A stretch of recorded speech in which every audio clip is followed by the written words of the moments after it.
Well, hello, everybody. My name is Dan Oerther, and I'm the Executive Director of the American Academy of Environmental Engineers and Scientists, and I have the distinct pleasure of welcoming you to our 2023 Autumn Summit on the subject of environmental engineering and science in a community context.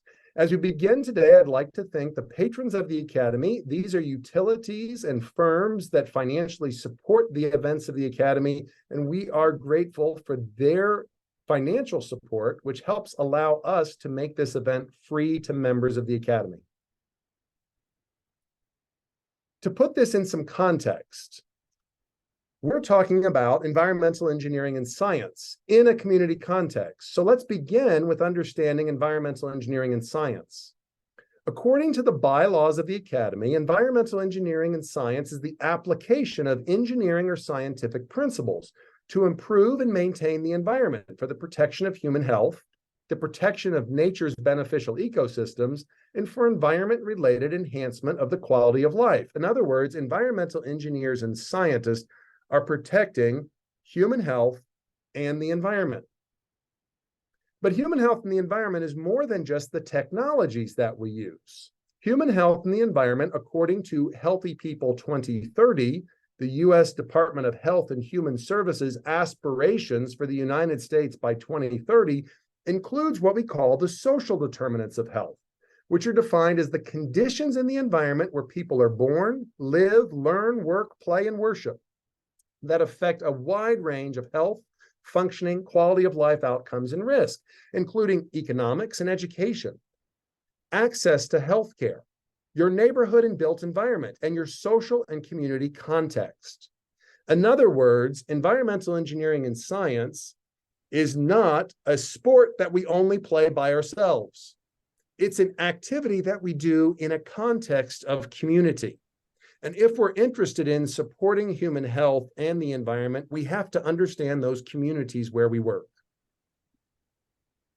Environmental engineers and scientists are really good at focusing on technology, and our reasons for focusing on technology are often driven by protecting individuals. We think about vulnerable populations. We think about groups of people that we want to keep healthy. And sometimes we forget that those groups of people as individuals occur in families, in communities, in nations, and the world. And so today we're here to reflect on our technologies, but to do that in a community context. That means we need to understand who are communities. How do we identify stakeholders? What are the professional skills we need as environmental engineers and scientists to engage with communities well? And to be able to help us start to unpack this, we have 3 keynote presentations, 2 panel discussions, a poster presentation of students, and moderators from sister organizations, including the Society for Women Engineers, the Society for Hispanic Professional Engineers, and the Association of Women in Science. We're going to be hearing from Natasha DeJarnett at the White House. We're going to be hearing about Boris Martin from Engineers Without Borders, and Sherry Bradley, who's working in Alabama to promote access to sewers in rural communities that, believe it or not, in this day and age, still don't have the sewers they need to have clean environments. We're going to have faculty talking about why in the world you engage in communities. How do you get credit for it as an academic? How do you teach and engage students in this? We're going to hear from utilities about how do you identify stakeholders, what's the balance between engaging with communities for education and thinking about government. And then we've got a fantastic group of students that are going to show us some amazing posters that they've worked on. Once again, my name is Dan Oerther, and I'm the Executive Director of the American Academy of Environmental Engineers and Scientists. Today, I want to begin our event by thanking our patrons, those companies and utilities that financially support our Academy. Our first presentation today is on climate and economic justice using a screening tool. We have Natasha DeJarnett, who has a board-certified environmental science credential, is a member of the Board of Trustees for the Academy, and is working in the White House currently. She'll be introduced by Lisa Woodward, who is a board-certified environmental engineer, and Lisa's going to speak to us about the Society of Women Engineers. Lisa, Natasha, the floor is yours. Thank you. Thank you. My name is Lisa Woodward, and I'm currently Vice President of the Society of Women Engineers for the Rocky Mountain region. Just wanted to tell you just a brief bit about the Society of Women Engineers. We've got over 40,000 members. We support women from the time they're just starting to think about becoming an engineer in middle school and high school, all the way through their career. We have a national meeting that 16,000 women come to, and it has over 300 speakers. And something a lot of people don't know is that we have an actual tract for women that are in academia to support these women that are in academics. It's a great organization. I know we put on an event in Denver every year for 700 seventh grade girls to introduce them to engineering. It's a great day. But next, enough about me. I want to introduce Dr. Natasha DeJarnett, who is the Deputy Director for Environmental Justice Data and Evaluation at the White House Council on Environmental Quality. Most recently, Dr. DeJarnett served as an assistant professor in the Christina Lee Brown Envirome Institute at the University of Louisville Division of Environmental Medicine, researching health impacts of extreme heat exposure and environmental health disparities. She was also a professional lecturer at the George Washington University Millikan Institute School of Public Health. In addition, Dr. DeJarnett previously provided leadership for climate change and health and environmental health partnerships at the National Environmental Health Association and the American Public Health Association. Collectively, her roles in academia and national nonprofits have advanced research agendas for the environmental health workforce, established successful national climate change and health initiatives, and it has inspired the next generation of environmental health professionals. Wow, what a resume. Okay, Natasha, take it away. Thank you so much for the kind introduction, Dr. Lisa Woodward. It's wonderful to meet you, and it's awesome to learn of the work of the Society of Women Engineers. I am deeply honored to be here. I am board certified, a board certified environmental scientist specializing in environmental toxicology through the Academy. So I am particularly grateful to be here with you today. Science has been a mainstay in shaping my career. And as a young child, my teachers encouraged me in the sciences. And though it wasn't immediately clear to me that I had aptitude in this space, I am so grateful for their encouragement because it set me on a path for a career that I could not have even dreamed. So upon finding my way into a public health graduate program, I immediately saw the benefits of having majored in biology and chemistry in my undergraduate studies. And my science background really laid a great foundation for interpreting public health challenges and enhanced my ability to assess risk and toxicity related to environmental exposures. Once I was able to pair the science with observations of disparity and injustice, I found my calling in environmental health sciences. Ultimately, the key driving factor is my family. My family's experience with environmental injustice is the root of my inspiration to uphold the promise of environmental justice. My grandparents' community in Birmingham, Alabama was home to numerous steel mills, and some industry is actually still in their neighborhood today. A major interstate runs through their community. Another interstate is just south of it. The airport is just south of their neighborhoods. There are hazardous waste sites and so forth. There was documented soil contamination in their community that has been remediated, but the community continues to deal with poor air quality. And there are a number of health disparities that exist within their community present day, including cardiovascular disease, low birth weight, and other chronic conditions. So we will revisit this particular community during the demo that I'll provide on the Climate and Economic Justice Screening Tool, or what we call the CJST.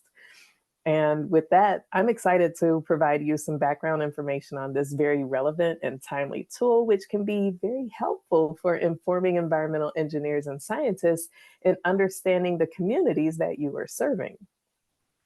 And in the spirit of community engagement, I'll be sharing with you briefly about the feedback that informed the tool. But I will point out now that that feedback was informed in part by the White House Environmental Justice Advisory Council, or the WEJAC. And the WEED Act was created because President Biden and Vice President Harris are committed to ensuring that the voices, perspective, and lived realities of communities with environmental justice concerns are heard in the White House and reflected in federal policies, investments, and decisions. Following diligent and thorough review of comments, including the WEJAC's August 2022 recommendations for the Climate and Economic Justice Screening Tool, CEQ worked to improve the beta version of the tool. And in November of 2022, the Biden-Harris administration launched version 1.0 of the CJUS for immediate use by agencies. And with that, I'm excited to share with you more about the tool. Bear with me just a moment as I share screen.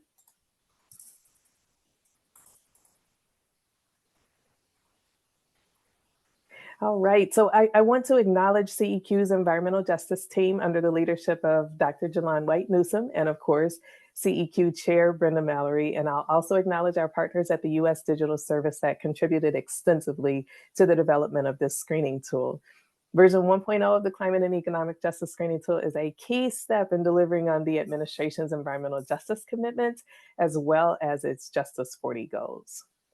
So again, I'm really excited to share about this tool, the Climate and Economic Justice Screening Tool, also known as the CJUS.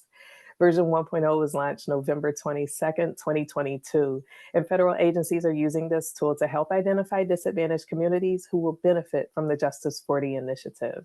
Version 1.0 responds to extensive feedback received on the beta version. In total, we had over 3,000 comments, emails, or survey responses providing much feedback on the beta version of the CJUS, much of which we have been able to incorporate into version 1.0.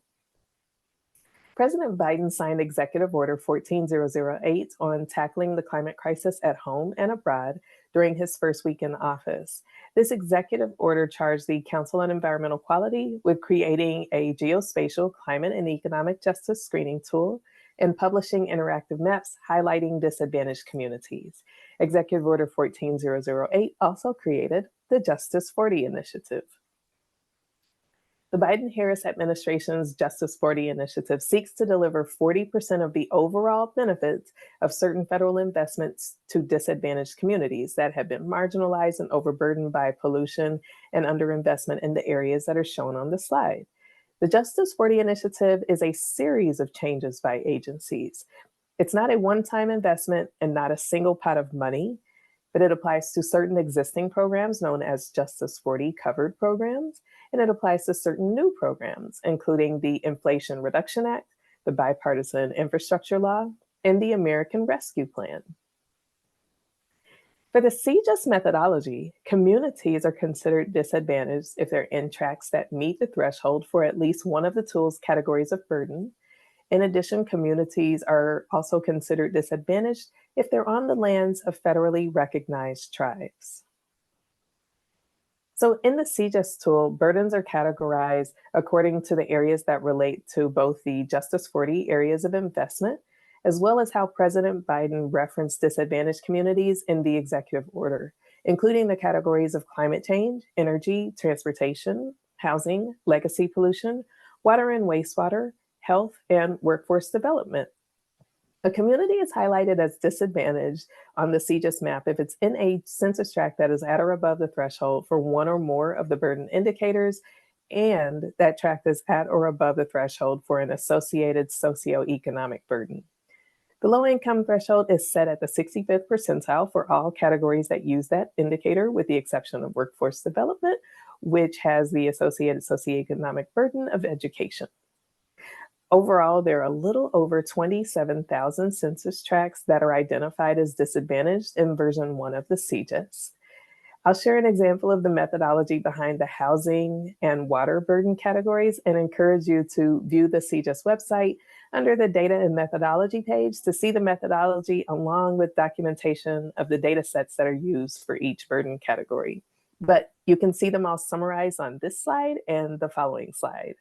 So for housing, communities are identified as disadvantaged if they're in census tracts that are at or above the 90th percentile for lead paint, housing costs, lack of indoor plumbing, lack of green space, or have experienced historic underinvestment, and that is the indicator for formerly redlined areas.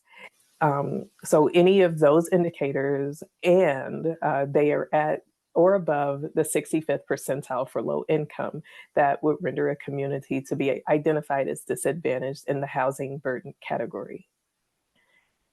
And so these are the remaining categories. I'll skip down to water and wastewater. So for water and wastewater, communities are identified as disadvantaged if they're in census tracts that are at or above the 90th percentile for wastewater discharge or underground storage tanks and releases, and are at or above the 65th percentile for low income. In addition, a census tract that is completely surrounded by disadvantaged communities and is at or above the 50th percentile for low income is also considered disadvantaged. So we discussed all the changes between the beta version and version 1.0 in the webinar that we hosted in November of 2022, the day that we launched version 1.0 of the CGIS. And you can find this video by Googling White House CGIS webinar. It's also on the CGIS website on the public engagement page. So the CGIS is designed to help federal agencies identify disadvantaged communities for the purposes of the Justice 40 initiative and other programs where a statute directs resources to disadvantaged communities to the maximum extent possible and permitted by law. Many agencies have already taken action, such as issuing notice of funding opportunities that specify the use of the CGIS for geographically identifying disadvantaged communities. So if you navigate to grants.gov and click search grants, you'll find many notice of funding opportunities or funding opportunity announcements that include the climate and economic justice screening tool. And as of early September, there were nearly 70 posted or open grant opportunities available. I'll just share with you a quick example that may be of interest to this audience. EPA's Greenhouse Gas Reduction Fund had, there are 3 programs that were there at the time of our search, including the Solar for All program, National Clean Investment Fund, and Clean Communities Investment Accelerator. Would certainly encourage you to visit grants.gov to find other opportunities that are using the CGIS to identify disadvantaged communities. So the guidance and instructions provide directions to federal agencies on how to use the CGIS. These are publicly available and on the screening tool website, and you can direct any questions by emailing us at screeningtool, all one word, -support @omb.eop.gov. With that, I am excited to provide a quick demo of using the CGIS.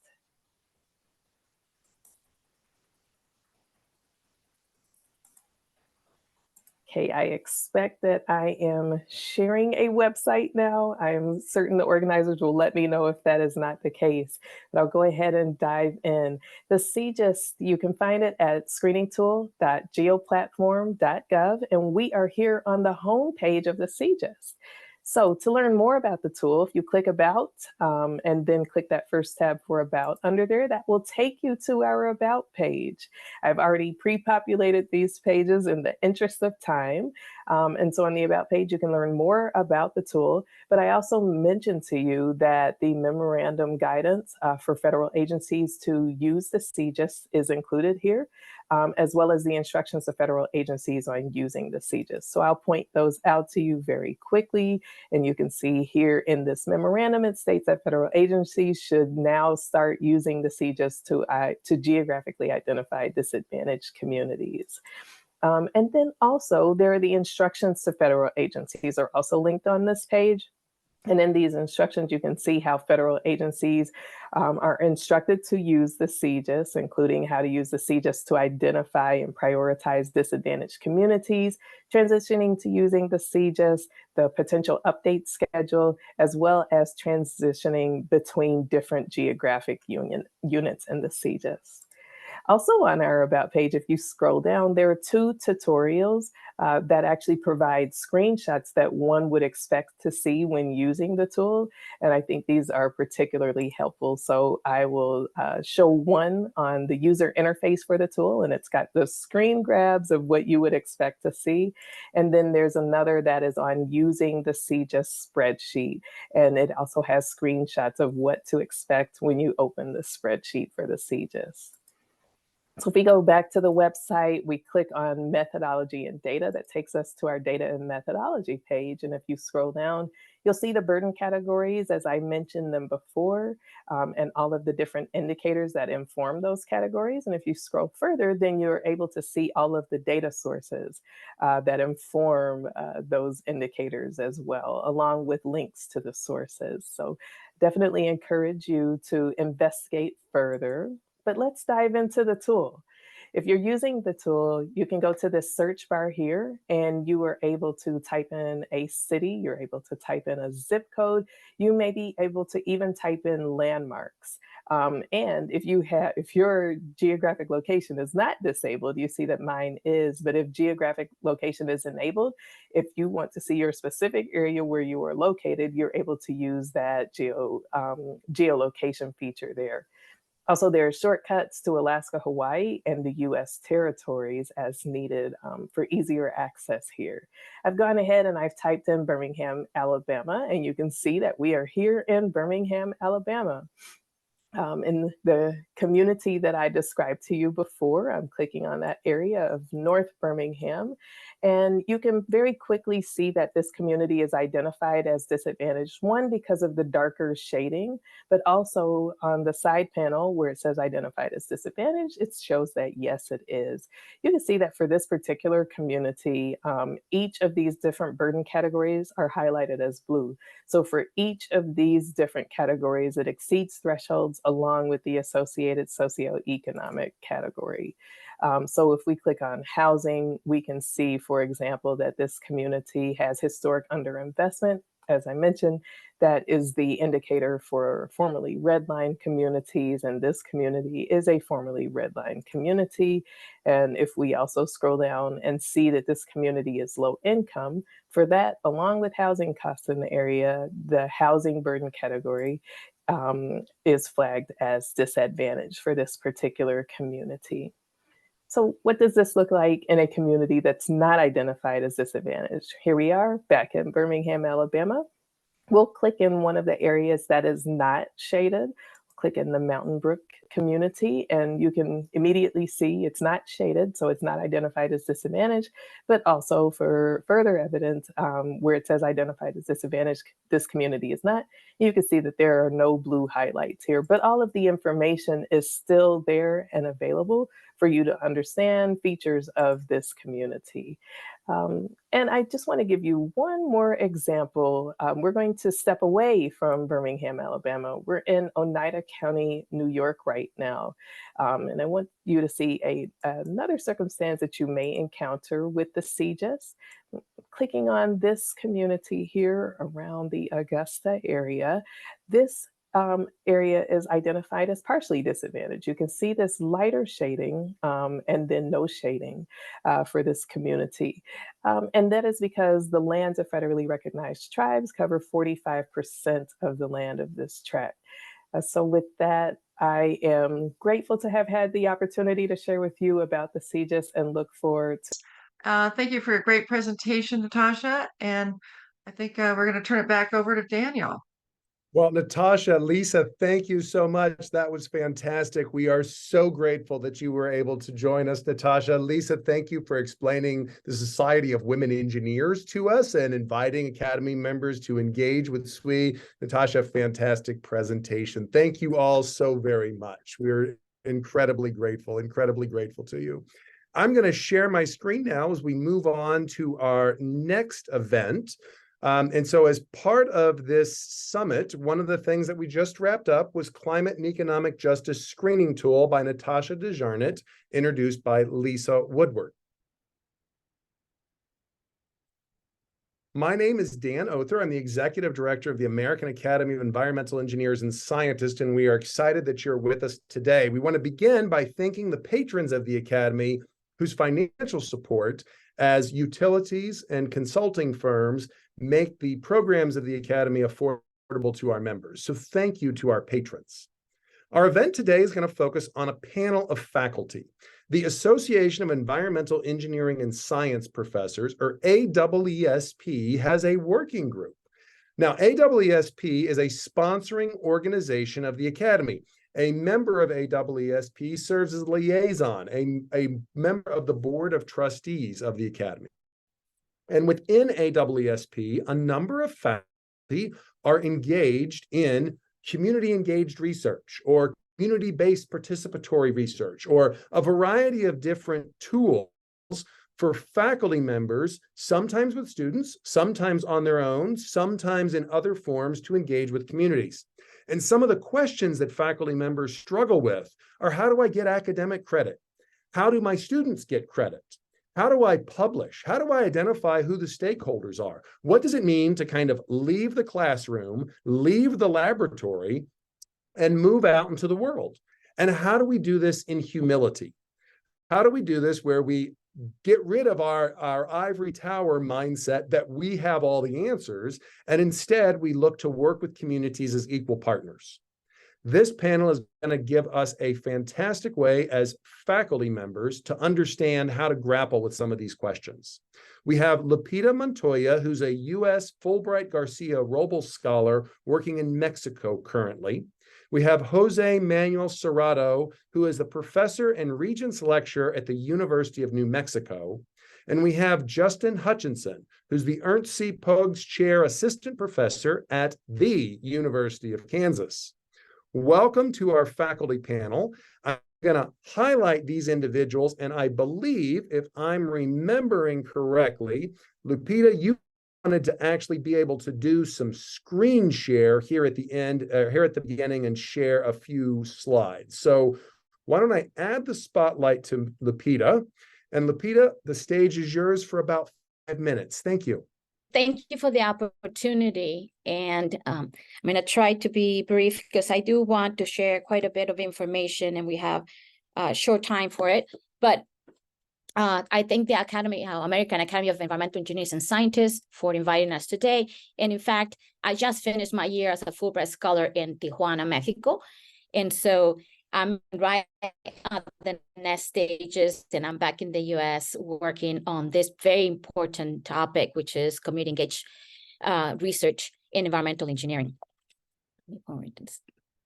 So we know that there is a lack of diversity in the engineering professions and STEM in general. In particular, there's different groups working on these challenges. And in particular here, there is a network within the WEPAN network that is looking at how women of color in particular are very underrepresented. We know that, and I'm just briefly going to go through this. We have tenured women and faculty in STEM that are highly underrepresented.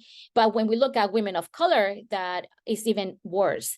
So that has been kind of like my experience in the academy, and I'm an engineer, so I've been on that. Although sometimes I was in public health. I started as a mechanical engineer, and then I became environmental engineer, and then I subsequently have 5 years of postdoctoral training in public health. So some places are better than others. So this is a recent article that came out that looked at the data in terms of the demographic parity among tenure track faculty. And the moral of this story is that whether you look at all of the institutions higher ed, whether you look at liberal arts institutions, at Ivy Plus institutions, or R1 institutions, the moral of the story is really that at the current rates, diversity in US faculty will never reach racial parity.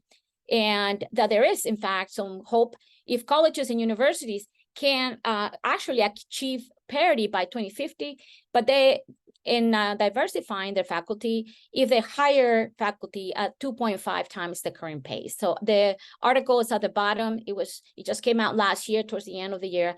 So I'm glad that data scientists are looking at all of this, these issues, because when we talk about community engaged research, some of those people that are missing are the answer to how to do community engaged research, I think, effectively. So in 2019, I led a workshop, and the title of the workshop is at the bottom. It actually was a publication that came out of that workshop when we started talking about community participation and diversity as two things that we can do. So the title of the workshop at the time was Environmental Engineering for the 21st Century, Increasing Diversity and Community Participation to achieve environmental and social justice. It was a long title, I know, but I fought it to make sure that it stayed because I think it encompasses all the challenges that we have. We have lack of diversity in art sciences and engineering, and we also have very dire needs in the communities where some of us come from.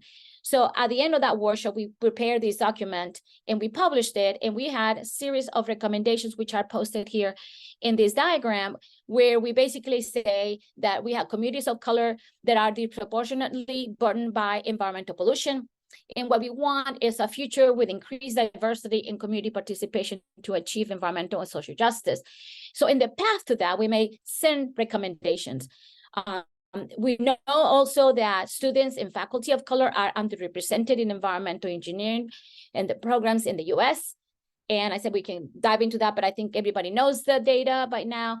But the recommendations really were that if we wanted to really tackle this problem, we need to do it in different ways. And one of them was expose students to community-based research and support transitions to PhD programs. Some of us, if for the right reasons, we will stay in incredibly toxic environments. And one of those reasons will be to help our communities.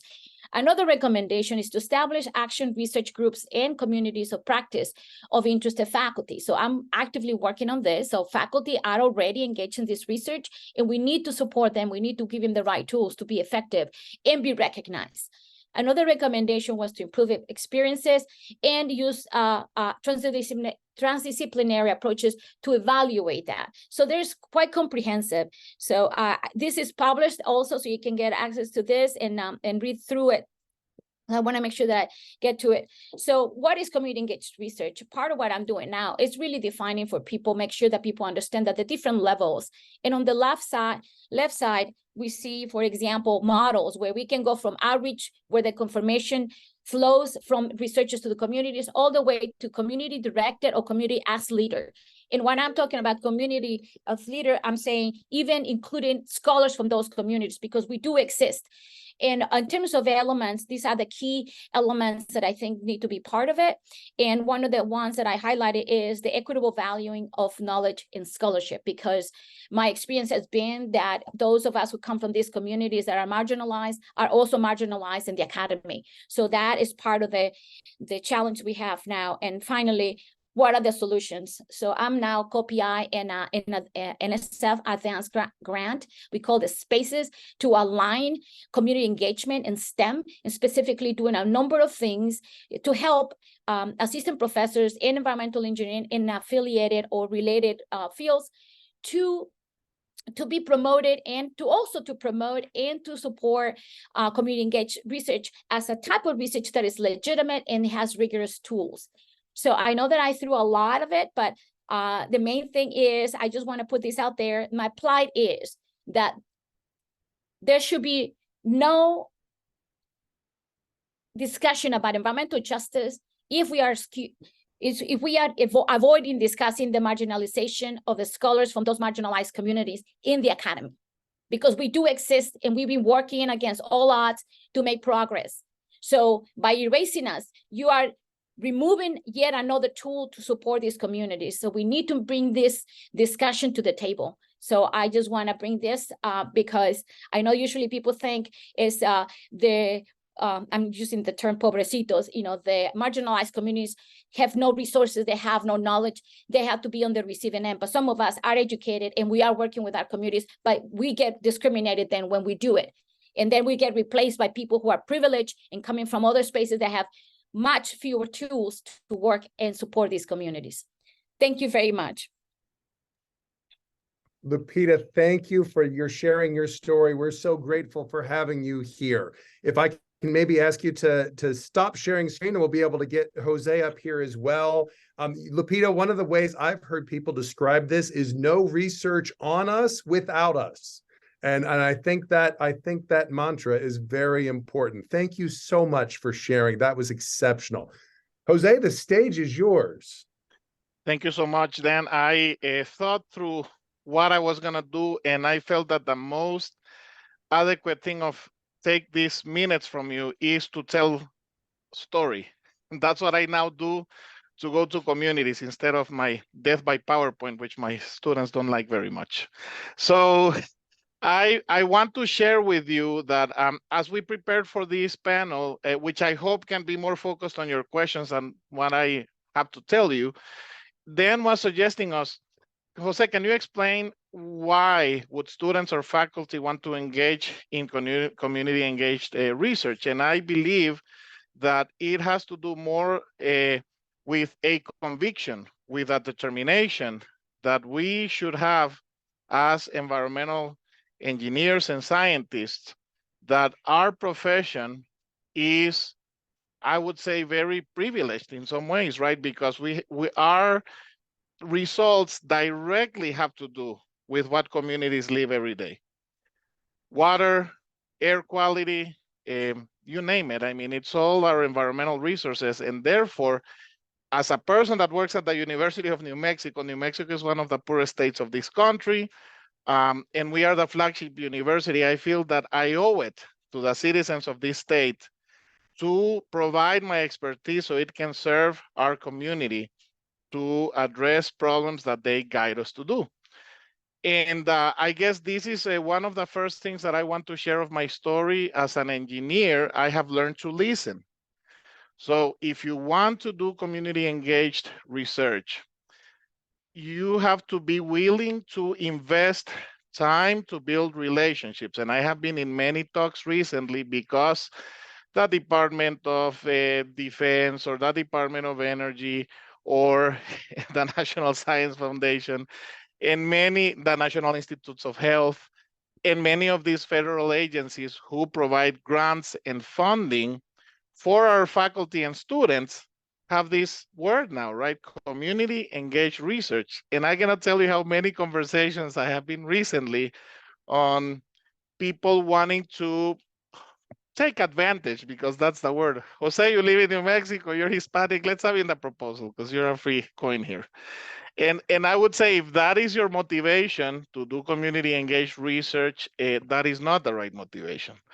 And on the other hand, you know, what that will do is more damage to the credibility of our profession and community, because we're not doing this in an authentic way. So I do want to bring that up, because another question that Dan had was, Jose, can you talk about how you get credit? So I'm going to be honest with you guys. If I'm talking about academia, then the credit becomes on, especially if you're in a research institution, which I am, you publish and you bring money and you graduate students, and those are the credits that people count. Now, can you tell me where in these credits is it to build a relationship, to invest time on the relationship, to be authentic at what you do?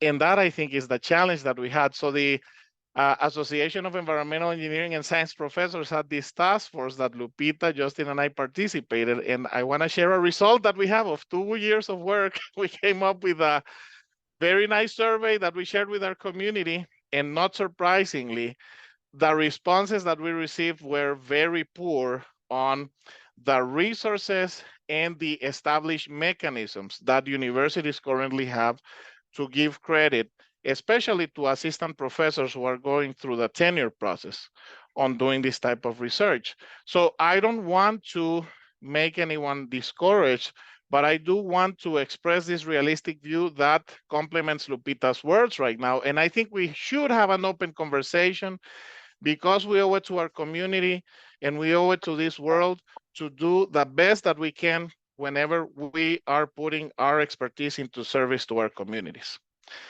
Thank you. Jose, that was fantastic. I really appreciate those words of wisdom. Those were great. One of the things that I've heard people say is we have 2 eyes, and we have 2 ears, and we have 2 hands and 1 mouth. And one of the things I've heard people say is put your hands in your pockets and close your mouth and open your eyes, open your ears, open your mind, and then maybe you can start with community engaged research. So I really appreciate that you're telling us how important it is to learn to be a good listener. Thank you so much. That is fantastic. I'm really grateful for you being here with us today. Thanks for sharing your story. Thank you so much. Thank you so much. Justin, now you're on deck, so we've got you. I'm going to take my spotlight off because no one wants to hear from me. We want to hear from you. Justin, the floor is yours. Thank you, my friend. Thank you, Dan. Yeah, so I'm Justin Hutchison, an assistant professor here at KU. And so, I'm going to just take an opportunity to talk about my pathway through community engaged research here at KU as an assistant professor. So my initial dip into this was actually probably not what I intentionally had designed for my tenure track job. But one of the aspects that came up during this was the pandemic and the idea, and we were approached by our state health regulator. So we have the Kansas Department of Health and Environment, who had heard about some of the initial results for SARS-CoV-2 monitoring and wastewater. And so my first kind of step in this direction of community engaged research was really a community partner reaching out to us. We have this skill set. Can we leverage your skill set to implement this statewide monitoring effort so we can deploy some of our, especially in our rural county communities, some of those health resources more efficiently. And so those efforts, started off in 2020, and at the peak of our efforts, we were doing monitoring in 95 counties here in Kansas. And so again, I think that was much more a community reaching out to us to leverage our expertise and our skills. And so here we were collecting samples and we were trying to turn those samples around, that data associated with that within 24 hours. And so streamlining that and getting that data out, which is a little bit different than in an academic environment where you kind of set your own pace sometimes for research. This was much more, we have a demand and we need this information as soon as possible to make some of those decisions. So our data was flowing back out into the community, largely through county health departments. And so again, the idea of, there are multiple levels of community that you can work with in those. And I would just repeat, Jose's advice is, I'm R1 also. And so there's always this idea of money and papers. And so our monitoring efforts, there wasn't a whole lot of money associated with that. But I would always try to take that opportunity to pause and think about what are some of those research questions that I can add on, as long as my community partners were okay with using the data. And so, for example, one of the things that I could quickly add on is measuring biomarkers, and this goal of trying to get a better sense of separating, the contribution of individuals that are sick to the measurements in the wastewater versus other operational considerations in the wastewater collection system, stormwater, for example, if you're in a combined, or even just infiltration in a separated system. So that was how I kind of got my toes wet, I would say. The community we were targeting, again, were mostly community health departments and state desire reach out for this information. The next that continued into this is I transitioned back more to what I kind of consider classically my drinking water research. And we're currently working on, again, NSF project called Adaptive Resilient Infrastructure Driven by Social Equity. And this is an interesting partnership. So this particular grant is focused largely in the state of Kansas, or just in the state of Kansas, and both an urban community and our rural communities, and looking at how we can apply some of these social equity concepts to make and use those to drive our infrastructure investment decisions. This has been a learning process for me. As an engineer, I kind of classically have I want to be able to measure something, and working with social scientists where they don't often maybe quantify those. It's maybe more qualitative descriptors. And so this has been an interesting opportunity to look at how we as academics do what we think of as community engaged research, but then also partnering with our communities. Because from a social equity standpoint, at least in decision making, a lot of communities are already trying to implement this. And so in the drinking water side of things, affordability is often one of those metrics that immediately come up. We can't set the rates as high as we want because we have to take into account people's ability to afford our service. And so this has been a really great and interesting project. We're about a year into it, a little more than a year now. And so a lot of really interesting things are emerging. And again, I think even at the federal level, you're seeing a shift or an alignment towards recognizing that these are important things to consider from a research standpoint, and putting resources behind that and giving an opportunity for researchers to come together and communities to come together to work together to implement this type of research. And so again, I believe that Lupita echoed this, or Lupita mentioned this, and I would echo this, is that one of the critical aspects of our project, for example, is we're compensating community participants. It seems like maybe that doesn't seem like a big deal, but it actually is critically important because you're asking these community participants historically to just kind of donate their time, whereas you're actually compensating them, you're bringing them in, and to that extent, I feel like they have a greater stake in the project. So yeah, I think I used up my 5 minutes, and I think it's an opportunity now to open it up for Q&A. Oh, Justin, that's fantastic. I'm going to actually start with the question with you, and then we'll come back around and go with Jose and Lupita as well. But my question for you, Justin. Oh, the video showed. Are you still there? I'm still here. Yep. I think Dan may have dropped It's the off. opposite, actually. Oh, I'm the person that disappeared. Oh, okay. So Justin, one of the things that I was curious about is this, that, so you're at the University of Kansas, and then there's also Kansas State. And a lot of what you're talking about strikes me as in the extension kind of space. So tell me how you grapple with that as a faculty member at, when you're dealing with these there for quite some time, and how do we interact with those? So you dropped off a little bit, but I think the idea is around like a flagship university versus land grant and the extension office. And I would say, the efforts that we have been partnering with, again, from a university standpoint, we are partnering with K-State, and we are partnering with Wichita State, and we're partnering with the community colleges, because when we look at addressing some of these problems, we often think of the R1 has the answer, but really, if one of the things that Kansas is really focused on is workforce development.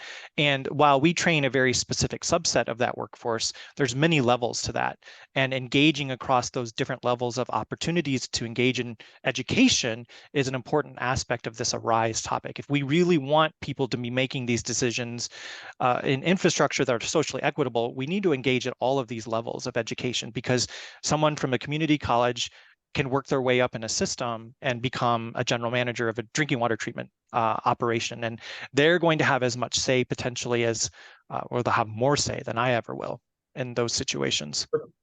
Thank you, Justin. Lupita, people are asking, how do we get involved in these action research groups? Like, how do we join them? You're talking about them out there. So how do faculty get involved in action research groups? So I guess make sure that you can hear me.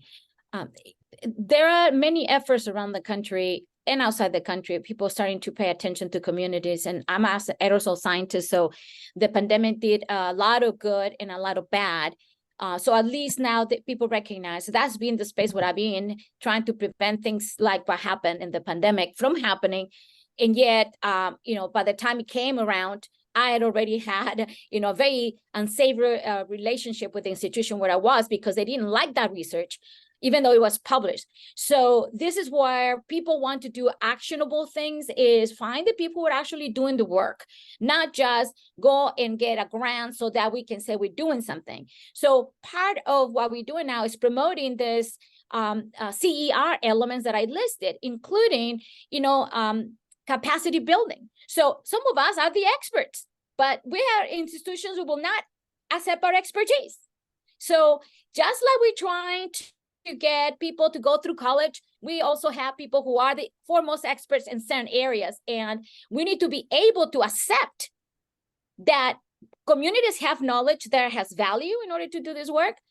That's why we have to pay them, and also listen to them and give them the rightful place with merit, as well as scholars from those communities who already got the training. We have additional tools, and yet we don't get the rewards. So this is the kind of thing that we need to pay attention to, because as long as we continue to do this kind of nonsense, and I do need to use the just nonsense because as an engineer, doesn't make any sense, then we are not going to make progress. And I see that kind of lack of progress in education.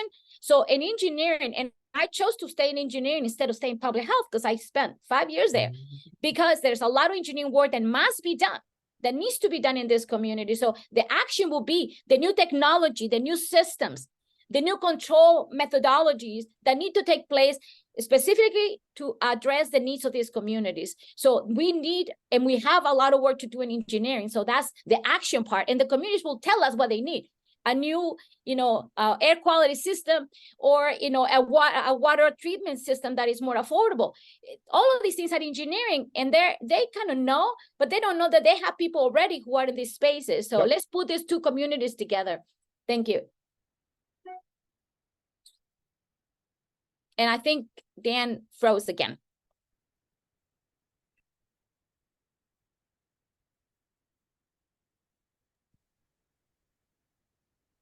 Yeah, Dan seems to be So offline. maybe Jose, you can add your wisdom while we wait for Dan to come back. Sure. One important aspect is as we are thinking of how to work with communities, I'll just go back to this point that both Lupita and Justin brought up, right, of treating communities as partners.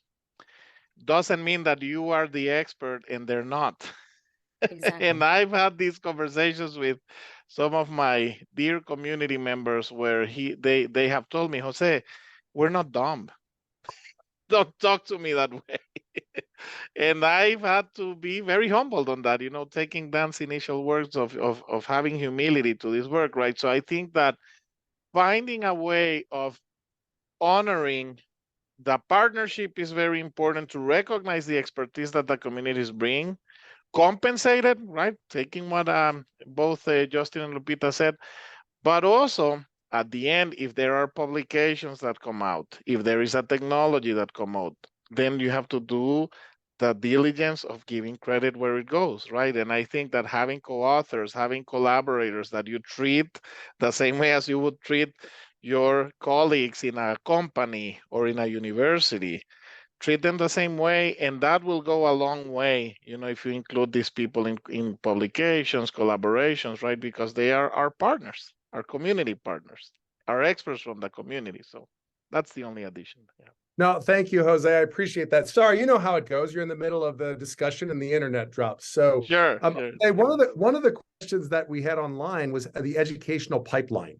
And that's why, and so I was curious if you can speak to that a little bit, right? I mean, to Lupita's point and Justin's point, right? Like we want what you might call capacity in communities to be able to engage this work, right? Well, but if the community has a disadvantage, then the pipeline may not be there as well. So can you speak to that a little bit? Can I get the word on this just because I want to share 30 seconds? Of course. I have a friend now who is from the Navajo Nation, did all of her degrees here at the University of New Mexico quietly, right? She's a PhD, got her postdoc. She's now a faculty member at the University of Arizona. Her name is Sherry DeVore. And Sherry tells me, Jose, just as Lupita said, there are experts in our communities. I am now an expert, so I don't need someone from the outside to always come to tell me what to do. Yeah. And I think from the pipeline standpoint, then, the more people of color that are going through their undergraduate and graduate degrees and whatever in the profession, and I tell my people here in the University of New Mexico in my group, I don't train professors, I train leaders wherever you go. Right? And I think the more leaders of people of color or underrepresented minorities that there are, that is an incredible responsibility that we have, that I have. And I have to be very thoughtful of what I tell you, because I know that there are 76 people and it's going to be recorded. Be mindful that each one of us, we are role models to others. And I think that's a very important thing, right, of acknowledging in this workforce development conversation. Fantastic. Fantastic. Looking at our time, Lupita. If I like to close very. Ma'am, absolutely. Please. Just on this topic specifically, because I got my PhD in '99, and I've been doing community engagement since then. And so this is not new. For some of us, I'm the first Mexican American to get a PhD in environmental engineering at Stanford. I left that place with a mission to work with communities, and I'm a lab-based researcher when I got my PhD, but I was very clear what I wanted to do with my science, and it's been an uphill battle.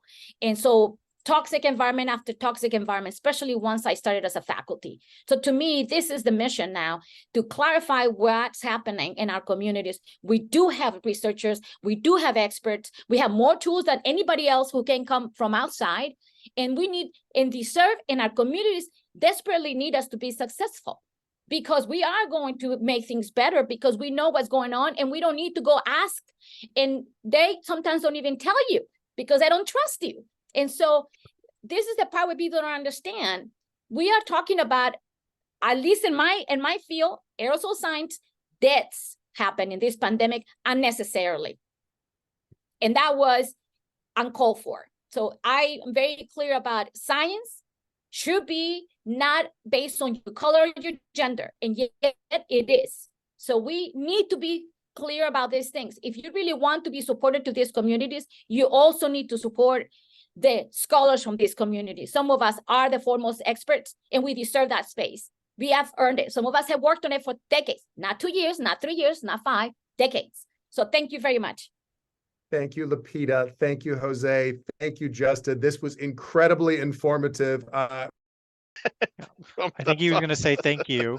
And it was great, as this was an excellent opportunity, I think, to communicate some of these efforts and AESP and some of those continuing efforts. If you did get the survey, I think we closed it though, but if you're interested in providing additional information to the AESP survey, that would be appreciated. Thank you. Thank you. Thank you so much. You know, one of these days the internet's going to work for me, but that's okay. We'll just keep going. We'll just keep going. So, all right. So we just heard from our faculty panel, Lupita Montoya, Jose Manuel Serrato, and Justin Hutchinson. Thank you so much. We really appreciate you being here with us. Hi, my name is Dan Oerther, and I'm the Executive Director of the American Academy for Environmental Engineers and Scientists. And when we are discussing today community engagement, we want to start by thanking the patrons of the Academy. These are firms and utilities who financially support the activities of the Academy. Thank you so much for your support. We're going to move on to a session of student posters. We invited students that are members of the American Academy of Environmental Engineers and Scientists to submit their posters. We're going to do this as a fairly rapid poster session. So I would invite the students to go ahead and turn on your cameras, turn on your microphones, and we're going to move through these relatively quickly. The goal here is to give each student about 3 minutes of opportunity to present. And Sergino, are you with us? Yes, I'm with you people. Good afternoon or good morning to everyone, depending on where you are connected. Are you hearing me? Yes, sir. Thank you. Okay, I'm Chunai Giorgino, an environmental engineer from Cameroon. I'm currently undertaking a PhD study at the University of Padua with the aim to investigate the vulnerability of coastal city and mangrove to combat effects of land subsidence, sea level rise, and over-extraction of groundwater along the low coastline of Cameroon at the Gulf of Guinea. The aim of this study, the aim of this study is to understand how land subsidence is influencing coastal vulnerability, because we know that Cameroon is located at the Gulf of Guinea. We have very low elevation, but at the same time, there are many cities, like the city of Douala, have 5 million population, and many mangrove have 3 main mangrove at the main mangrove of Central Africa. So our aim is to see the effects of all this, and till now, there's no combined investigation to study the impact of this land subsidence, sea level rise, and flooding. Meanwhile, many studies have been undertaken to study flooding along the area and have current flooding, but we don't know if this also have the effect, the impact of land subsidence. But in the neighboring country, that's Nigeria, many studies has revealed land subsidence with very high rates. So our aim will be to combine these studies in order to come up with the strategic plans that will permit our government to project in the future and see how our population, our infrastructure, our mangrove will be affected in the short term and in the long term. One of our aim will be to create a cost-induced land subsidence model that permit us to model the impact of this land substance and also all the combined effects to come out with the accurate elevation map of the study area, which the goal of Cameroon, and we focus on the main city. That would be the Douala Delta, will be the Douala city, the Kribi city, the Limbe city, sorry. I will go in the south and also focus on the Kribi city.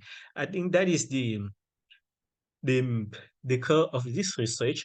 And the outcome of this research will permit us to establish an integrated coastal management plans of the coast of Cameroon. Thank you very much. Thank you so much. As you know, we really appreciate you being here today. Thanks for joining us and doing your presentation. Thank you, so it's a pleasure. Kasim? Yes, I'm here. We'd love to hear your presentation, my friend. Thank you so much. Thank you. My name is Kasim. I am a graduate student at Texas Tech University. So today I will talk about the need of the composite membrane. Why we need that, because first of all, I will tell, before we use conventional methods for water treatment, the reason is that the conventional methods were not good for water treatment, and they are not reliable and they are very costly. So that's why we move on to the membrane technology in 20th century. And the scientists employed the hydrophobic membranes and the hydrophilic membranes. But the bad thing was that if we use those membranes individually, the hydrophobic membranes gets the fouling on their pores. That's why they cannot perform well. But in the case of hydrophilic membranes, they are mechanically fragile. They are not so strong. So my idea was that to combine both the membranes in order to have a combined properties, both mechanically strong and anti-fouling properties. So what I did, I first of all synthesized the polydimethylsiloxane, the PDMS membrane, and then I combined it with the Pec-DA, that is polyethylene glycol diacrylate. And then I synthesized a composite membrane, and to find a better ratio of Pec-DA and PDMS, then I used characterization techniques like FTIR, surface morphology, contact angle, and DSC and protein adhesion measurements. So these techniques helped me to get the best ratio of Pec-DA and PDMS. And in the future, I'm planning to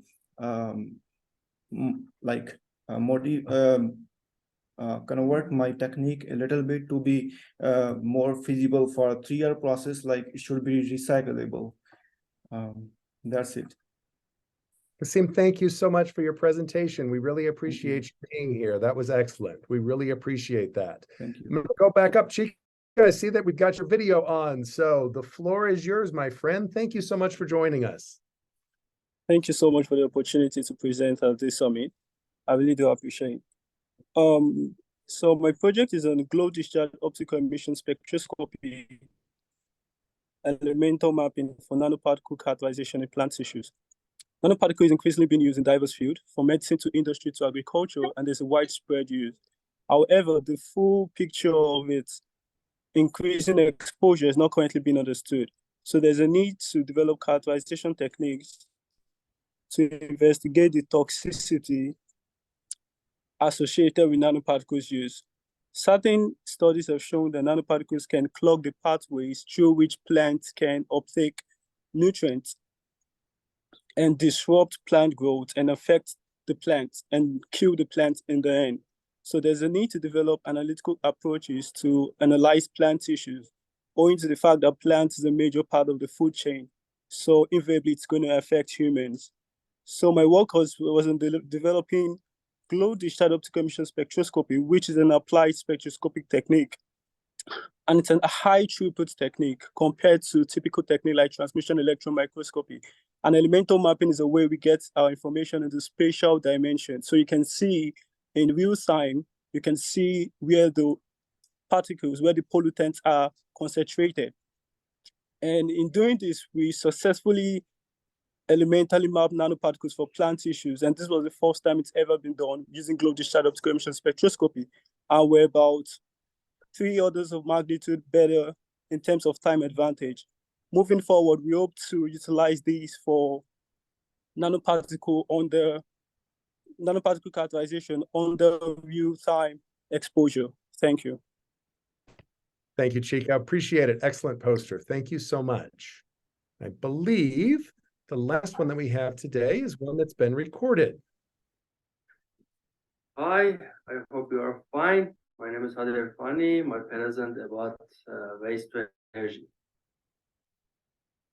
Agricultural solid waste is a serious concern globally, specifically in agricultural countries like India, China, Japan, Indonesia, Malaysia, etc. A lot of agricultural waste like to remain of crop plants, fields, levels, corn, crop, decay crops, so on, is produced directly or indirectly every year, affecting the environment and is not appropriately managed.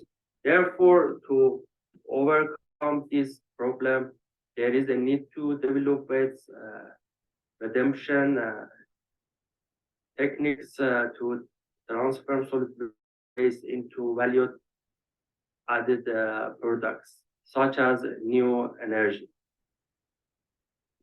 Waste generation is inevitable.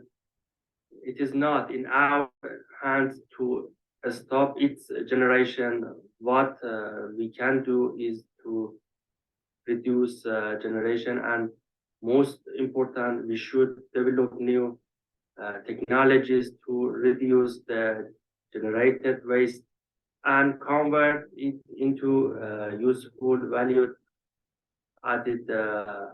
products. A large amount of waste is generation during various agricultural activities called agricultural solid waste, abbreviation ASW.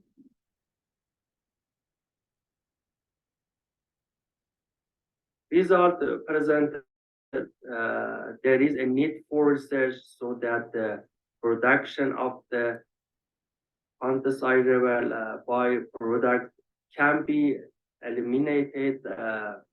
Also, in the future, similar studies can be done in the case of municipal solid waste too, as it is also a matter of concern. Thank you so much. Thank you, Hadi. Byproduct can be eliminated. Also, in the future, similar studies can be done in the case of municipal solid waste too, as it is also a matter of concern. Thank you so much. Thank you, Hadi. All right, so we want to thank our patrons for supporting financially the activities that we do as an academy. And one of the things I'm going to do is stop sharing my screen and actually do an opportunity for us to actually view our speakers who were students that were here. Students, I'd ask you if you would please turn your cameras on so we can see your smiling faces as a group. That would be lovely. We would greatly appreciate that.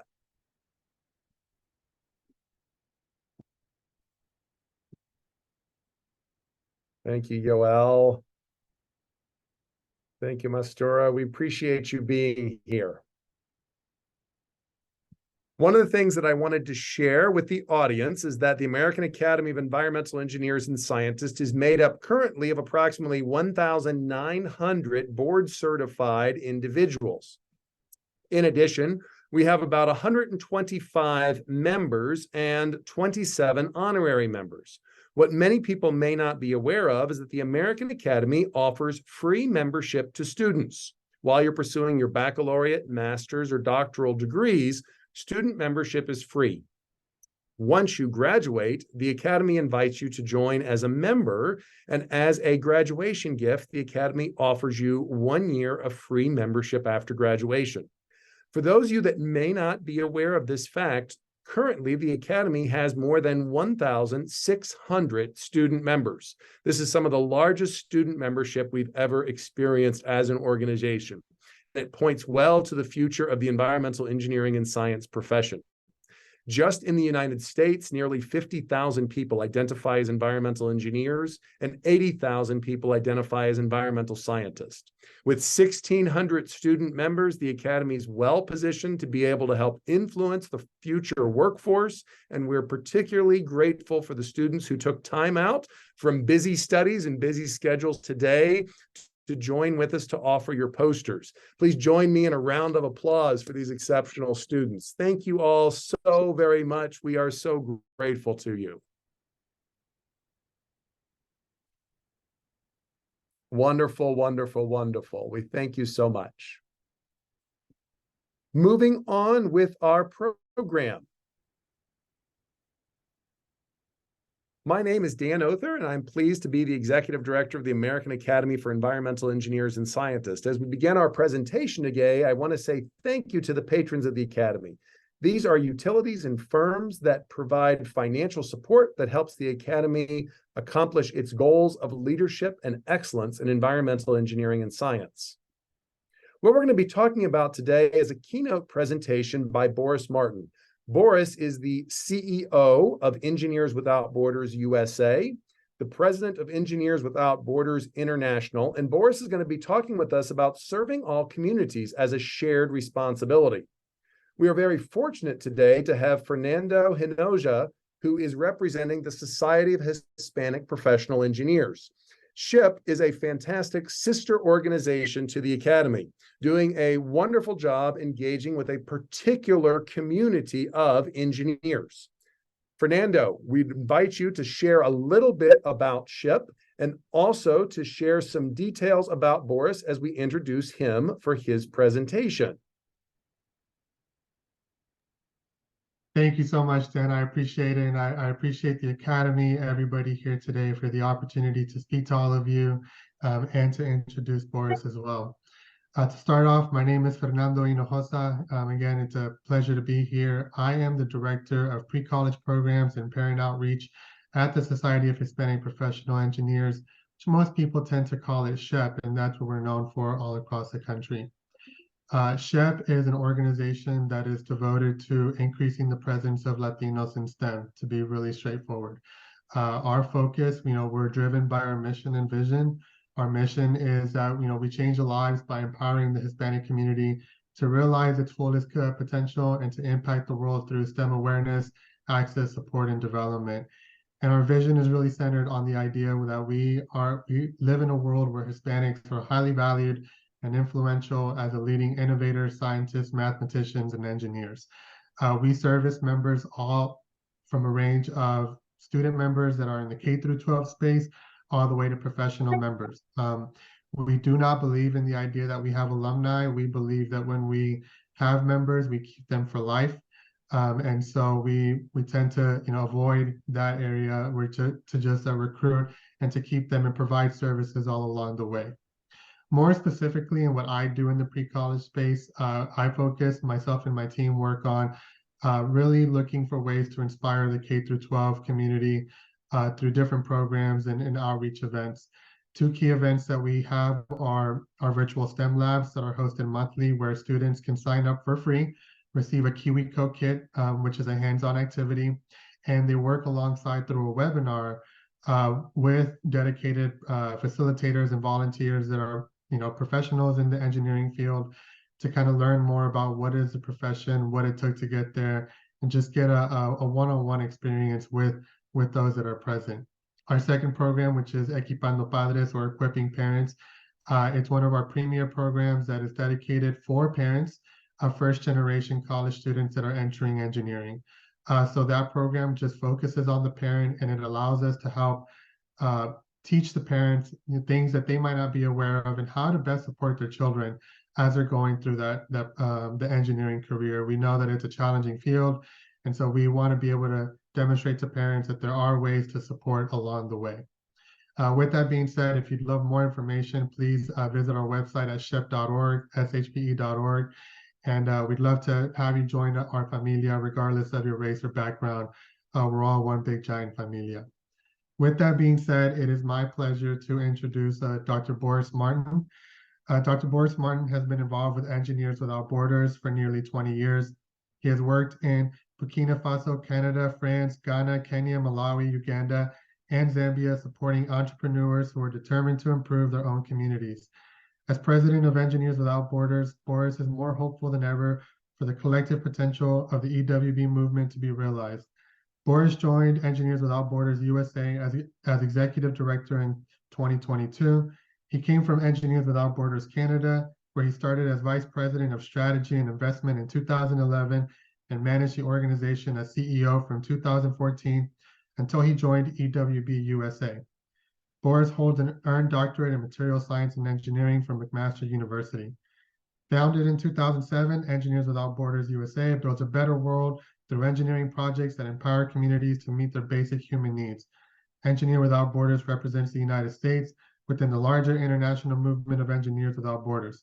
In its 20 years of operation, EWB USA partners with communities and develops leaders to build a better world. This includes more than 400 student chapters working in approximately 40 countries to deliver on nearly 500 ongoing projects. Dr. Boris Martin, thank you so much for being here. The floor is yours. Thank you, Fernando.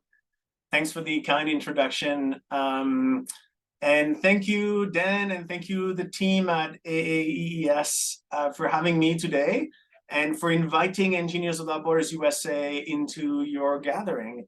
The invitation was a nice opportunity for me to learn a little bit more about the Academy and the work that you do, and to see how intimately our missions are actually aligned.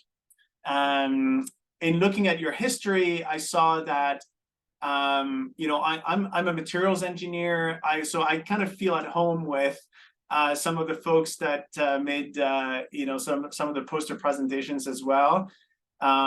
There's a real, from a you know, professional application and career, a nice alignment with the AAEES raison d'être and what the work of Engineers Without Borders USA is.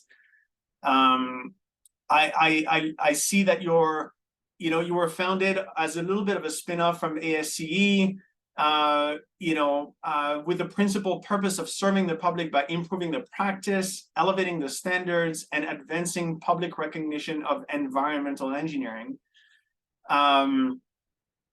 And to really, like, I read that the mission of the Academy is to, you know, is leadership and excellence in environmental engineering and science. And so it made me reflect a little bit, what does it mean to express leadership in environmental engineering? And that's something maybe I'll come back towards the end of my presentation today. So I wanted to start with a statement. Environmental engineers and scientists are needed now more than ever.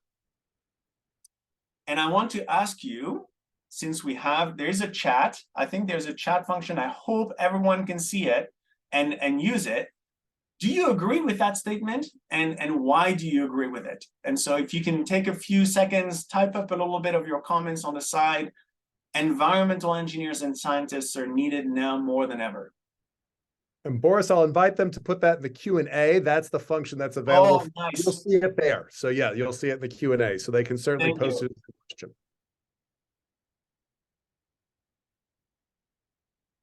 Nice. So I'm going to click on the Q&A thing. Okay, so you're going to have to, it's posted as a question, but really I'm asking you, you know, do you agree? Absolutely. Okay, I see an absolutely, but why? So like, tell us a little bit of a sense of why are we needed here? What is the role that we can play in the world?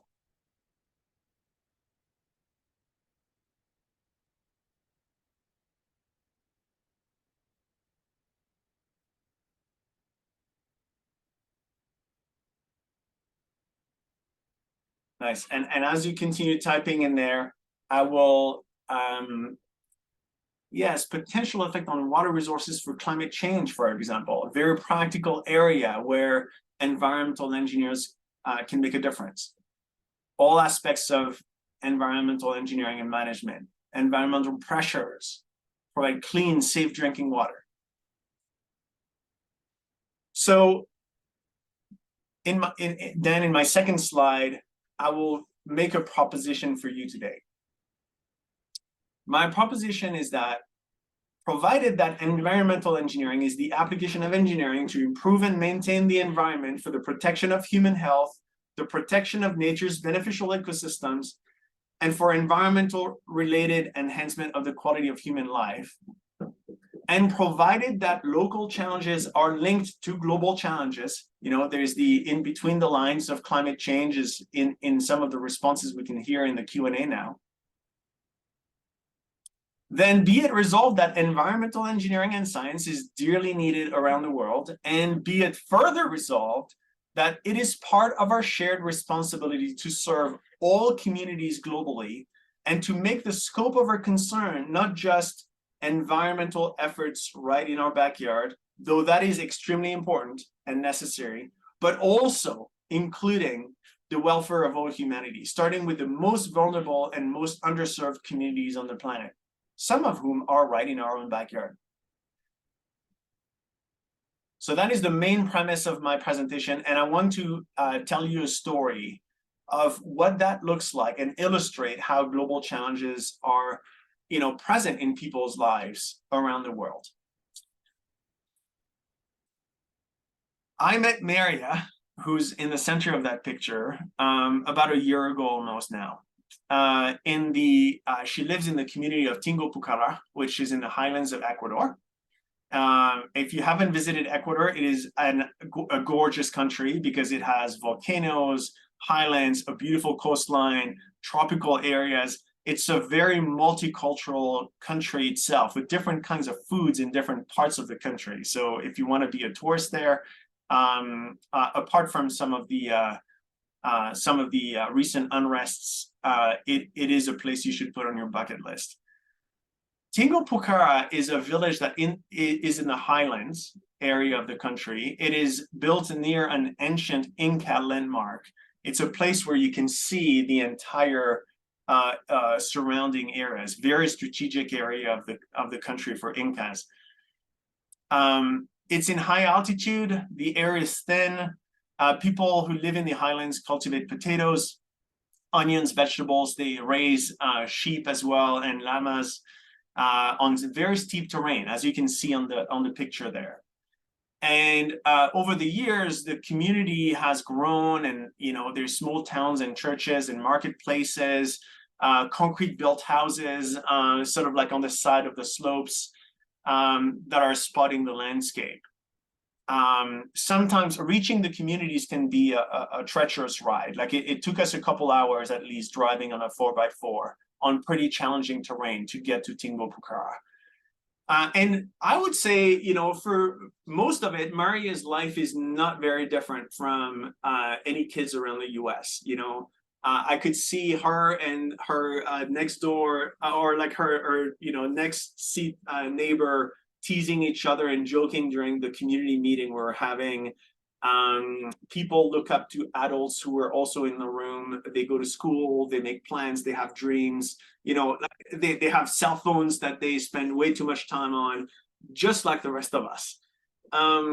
There's one significant difference for Maria is that in her village, when she was 5 years old, she used to get up at 5 in the morning every day and go down 1,000 feet.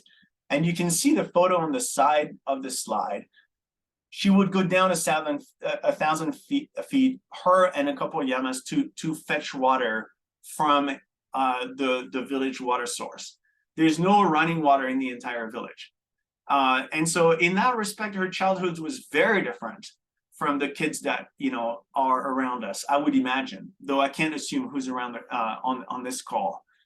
And Maria is part of a large number of kids around the world who take daily risks drinking unsafe water or have a very hard time fetching it, and likely giving up a chunk of years of life expectancy because of that very reason. The statistics speak of themselves: 5 years fewer life expectancy for women in Ecuador than in the rest of the world, and 5 inches less in height than in other parts of the world. So I would argue that meeting people like Maria would compel anyone to want to make a difference, and that we can't really shrug off these casual, these stories as casually. Those are some of the things we need to care about as the world is facing a changing climate. 10 years ago, a team of engineers supported by Engineers Without Borders USA responded to Tingo Pucara's community leaders who reached out and said, we want support in building proper infrastructure for access to clean water.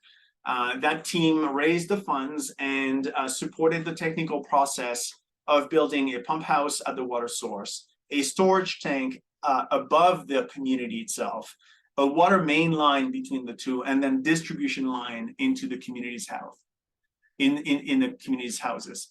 And so I met Maria a year ago. She's now about 17 years old, and she's part of the water management committee, the one that is, writing on flip chart papers behind them, kind of like what actions they're taking to maintain the system and where they're collecting the fees and managing the whole system. And I asked Maria what changed for her, and she said she remembers fetching water every morning, but it's a distant memory. And when she said those words, it's a distant memory, it was one of the proudest moments for me to hear. We made a difference in her life, and she's grateful for it, and her community is better for it. So how does that situation in Tingo Pucara relate to environmental engineering? Well, the climate is changing. And when I met people, the team that we have in Ecuador doing work, the partners that we work with, the cover grasses in the highlands of Ecuador is changing in nature. It's not the same grasses anymore that actually survive kind of like the cycles of, and variations in water and temperature. And this actually leads to more erosion, which means that the main line is threatened. The infrastructure that's been built 10 years ago is facing a series of threats that are quite different from today. But from a health perspective and environmental engineering perspective, I'm sure you can also imagine, and maybe this is part of your area of expertise, in understanding in what ways, life is really going to change for these communities. And that is why your skills are needed.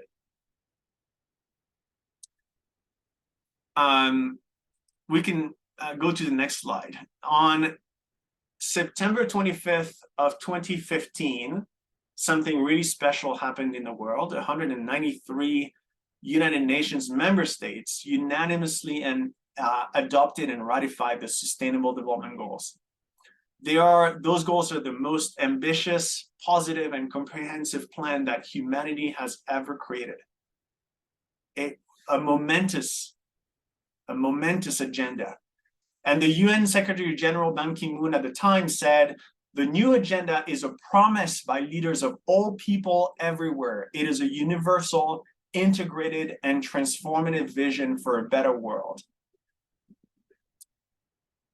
The headline was, the morning when this came out, the headline of the UN General Assembly was a bold new agenda to end poverty by 2030 and pursue a sustainable future was unanimously adopted today by 193 member states of the United Nations at the start of a 3-day summit on sustainable development. So the USA has signed on to the goals, but it is unanimous and it is universal. The Russian Federation also signed. The Islamic Republic of Iran also signed. Haiti signed. I mean, it is a true, despite differences in ideologies, despite differences in politics, despite conflict around the planet, those goals unify humanity and transcend our differences. They really are about making a true difference in people's lives. The Sustainable Development Goals are, they apply everywhere. They apply including in the US. And they are relevant to environmental engineering. Goal 6, for example, ensure availability and sustainable management of water and sanitation for all. Goal 11, making cities and human settlements inclusive, safe, resilient, and sustainable. Goal 13, take urgent actions to combat climate change and its impacts. So environmental engineers often focus their efforts on improving environmental sustainability in the developing world from a place of mitigation of CO2 emissions. Adaptation is also crucially important in low carbon emission countries and vulnerable countries like Ecuador or other places. And I was, you know, the Academy of Engineers and Environmental Engineers and Scientists was launched originally by sanitary engineers in 1952. And so I thought it would be worth mentioning that today, from a sanitation standpoint, there's 600 million kids that attend schools where there's no toilet at all, meaning that whenever they need to go to the toilet, the teacher tells them to go out back in the field and find a tree. That's the situation that 600 million kids are facing today on the planet. So those are some of the challenges that Engineers Without Borders USA is addressing and mobilizing the entire engineering profession to make a difference in. We can go to the next slide. I'll tell you a little bit about Engineers Without Borders. The process that we use and the approach that we use to make a difference is to bring partners together. The communities at the center. We typically have a local NGO that is involved. We bring a student chapter, professionals, volunteers, and partners. It could be the American Academy of Environmental Engineers and Scientists to support the community and to come together and realize a project all the way from needs assessment, understanding priorities, understanding what the leaders and the people in the community really want and truly believe can set them on a path to development, and then towards alternative analysis and design alternatives, and then construction, and then post-construction monitoring and evaluation and impact assessment. We have grown into a network that mobilizes about 14,000 students and professional volunteers every year.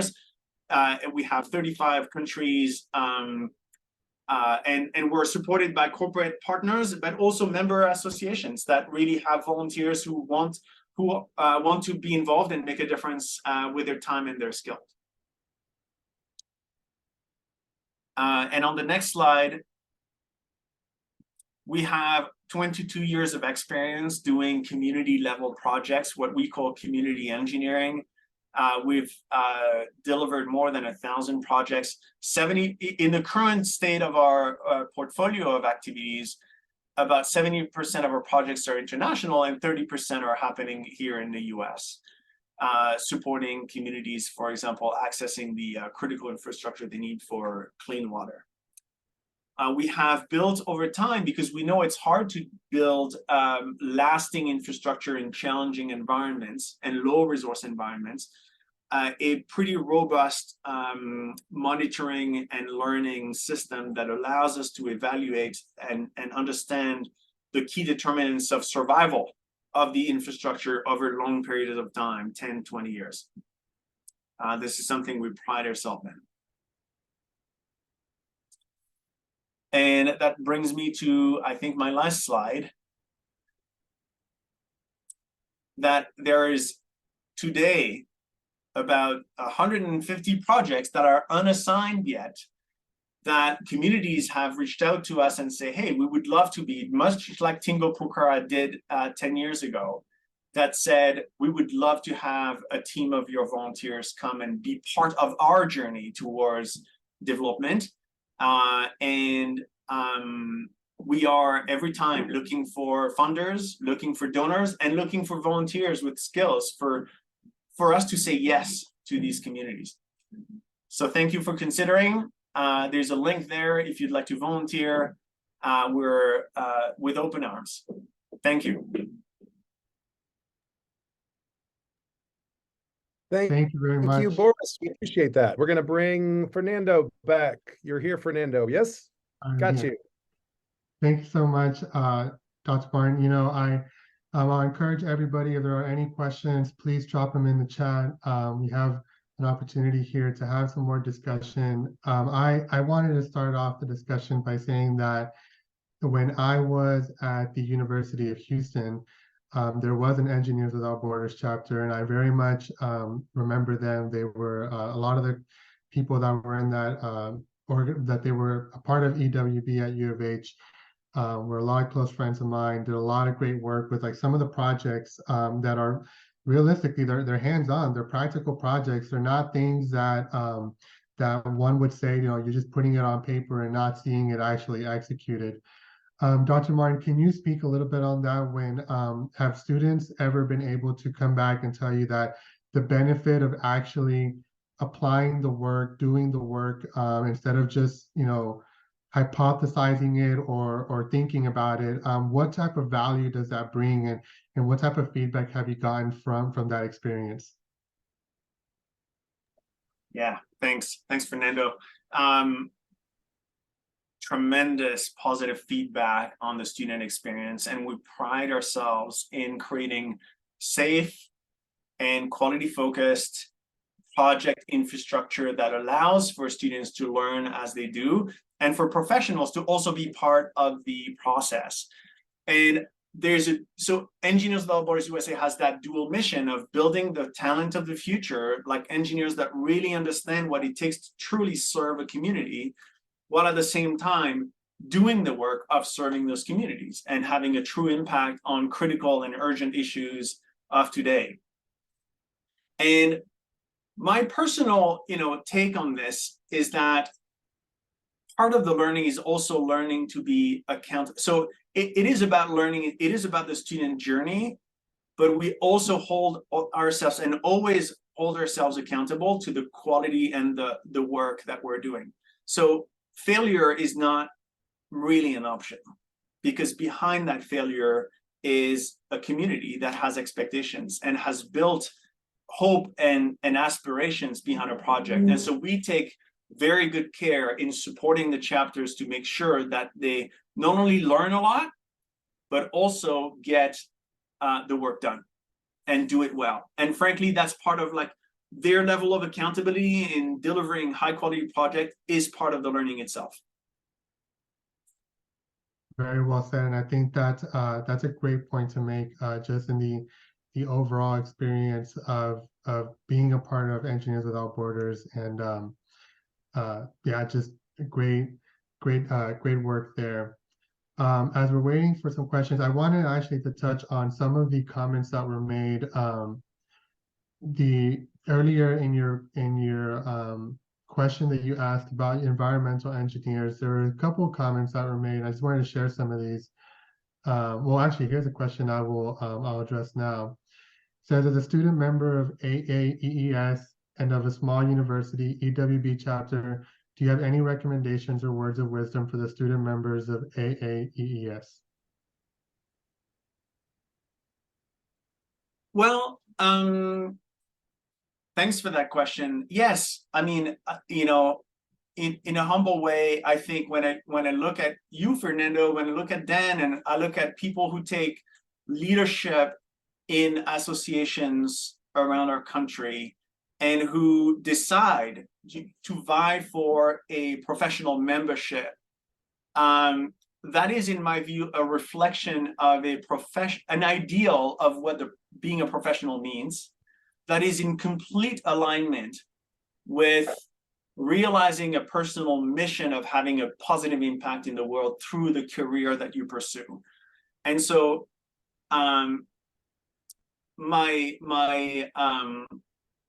if it's a word of wisdom, is to don't dissociate your professional association and just look at the benefits of it from what am I getting? Am I getting discounts on X and Y? Am I getting access to this? It's not just about the perks. It's about a true values-based and principles-based decision to be part of a profession that holds itself to a standard of benefiting humanity. And you will, in my view, get support from peers in really realizing your personal mission when you are part of these professional groups. And the Academy of Environmental Engineers and Scientists is one of those. Thank you so much for that. And completely agree. I think there's a lot to be said about organizations like this, academies, right? That as you move on in your professional career, they still carry a lot of value. Case in point, today, this program that's being put on today, I think is a great opportunity for people to see that there's still that space for dialogue and for learning that's not necessarily like you said, a benefit, like what am I getting out of this time and time again? We had another question come up. This is from Priyali. Apologies if I say the name incorrectly. Are the types of projects that are the types of projects executed by EWB only executed via university chapters, or there are other types of partnerships that can be done for Engineers Without Borders?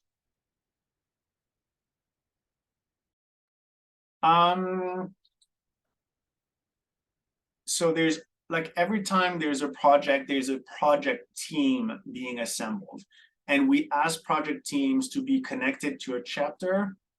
Sometimes it happens after the project team has been assembled, and then they seek the chapters to support and like oversee their work. And we do that because the chapter is sort of bigger than just one project and supports, like actually does de-risking of the projects, because if your project team is struggling with fundraising on the project, then they get, your chapter is there rallying and supporting you. So there is a benefit to this, and we ask every project team to be connected to a chapter, but it's not necessarily just student chapters. We also have professional groups in so many cities around the world. Around the US, we have I think about 120 professional chapters, if I'm not mistaken, from coast to coast, where you can find like-minded individuals who are overseeing the whole process of different projects being pursued. And the final comment I'll make is that some of the US-based projects are basically tapping professional engineers and specific skill sets for specific quasi-consultancy assignments, where the project is not as much of a design and build, because we are, in the US, there's a lot of providers that can actually do the build, but we are really focused on the initial needs assessment, the pre-engineering reports that are needed for a community to then make a case for the infrastructure they need. And then the US has the benefit of having state level and federal level funding to really do like the community scale infrastructure that's needed. But oftentimes communities don't have even the basic capacity to articulate their needs in a way that is clear enough. And so there are ways to, as an individual, to be involved in some of the domestic projects in that way, as a bit of a quasi-consultant on call, basically. And it's also possible to be part of content committees. Like we have groups of professionals who have experience with Engineers Without Borders projects, and then they decide that they really want to focus on, quality assurance of water, gravity-fed water systems, and they have a deep expertise in that space. And so now they become resource people to project teams. So that's another, we have multiple of these content committees. And so there's another way that professionals can be involved that doesn't require to kind of like participate in the life of a chapter. But chapters are fun too. All right, well, Dr. Boris Martin, thank you so much for the time, for the space to ask questions. I really appreciate it. And on behalf of myself and Shep, thank you for the opportunity for being here. And I will pass it on to Mr. Dan. Thank you. Thank you so much, Fernando. Boris, thank you so much. Thanks to Shep. Thanks to EWB USA for being here as part of our Autumn Summit. Thank you so much to both of you. Greatly appreciated, greatly appreciated. Go back to sharing my slides here.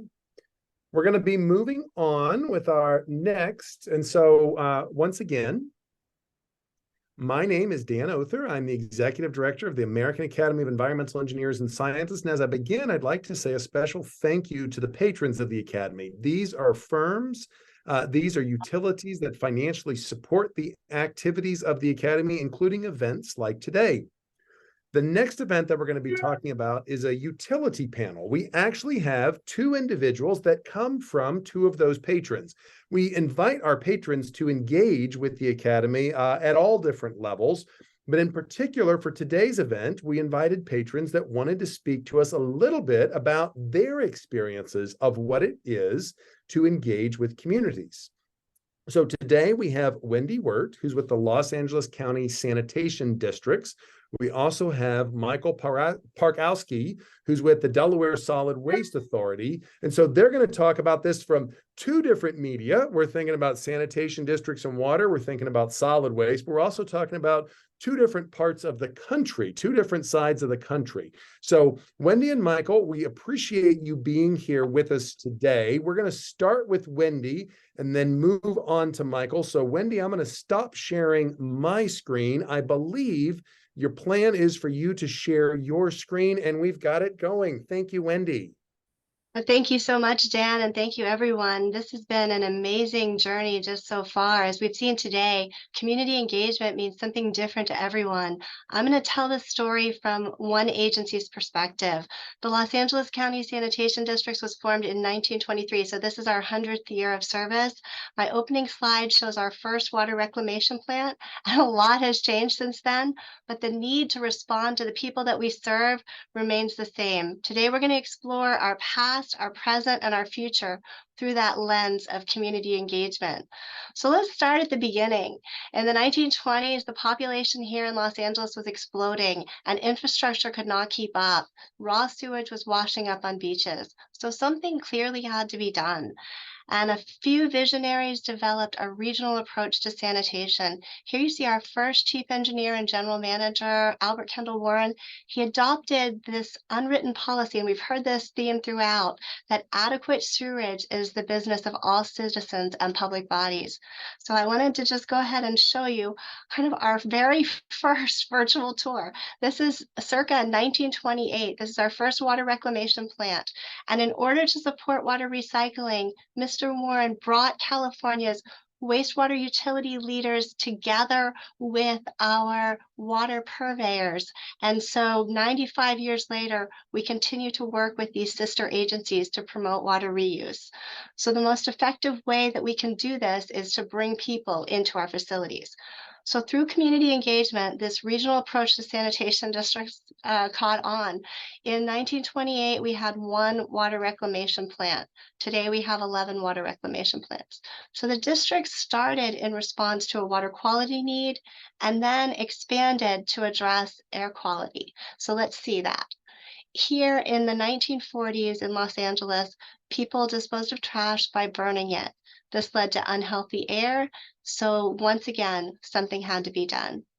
The county looked to the districts, but responding to this air quality need was not easy. Incinerator manufacturers got involved, waste haulers got involved.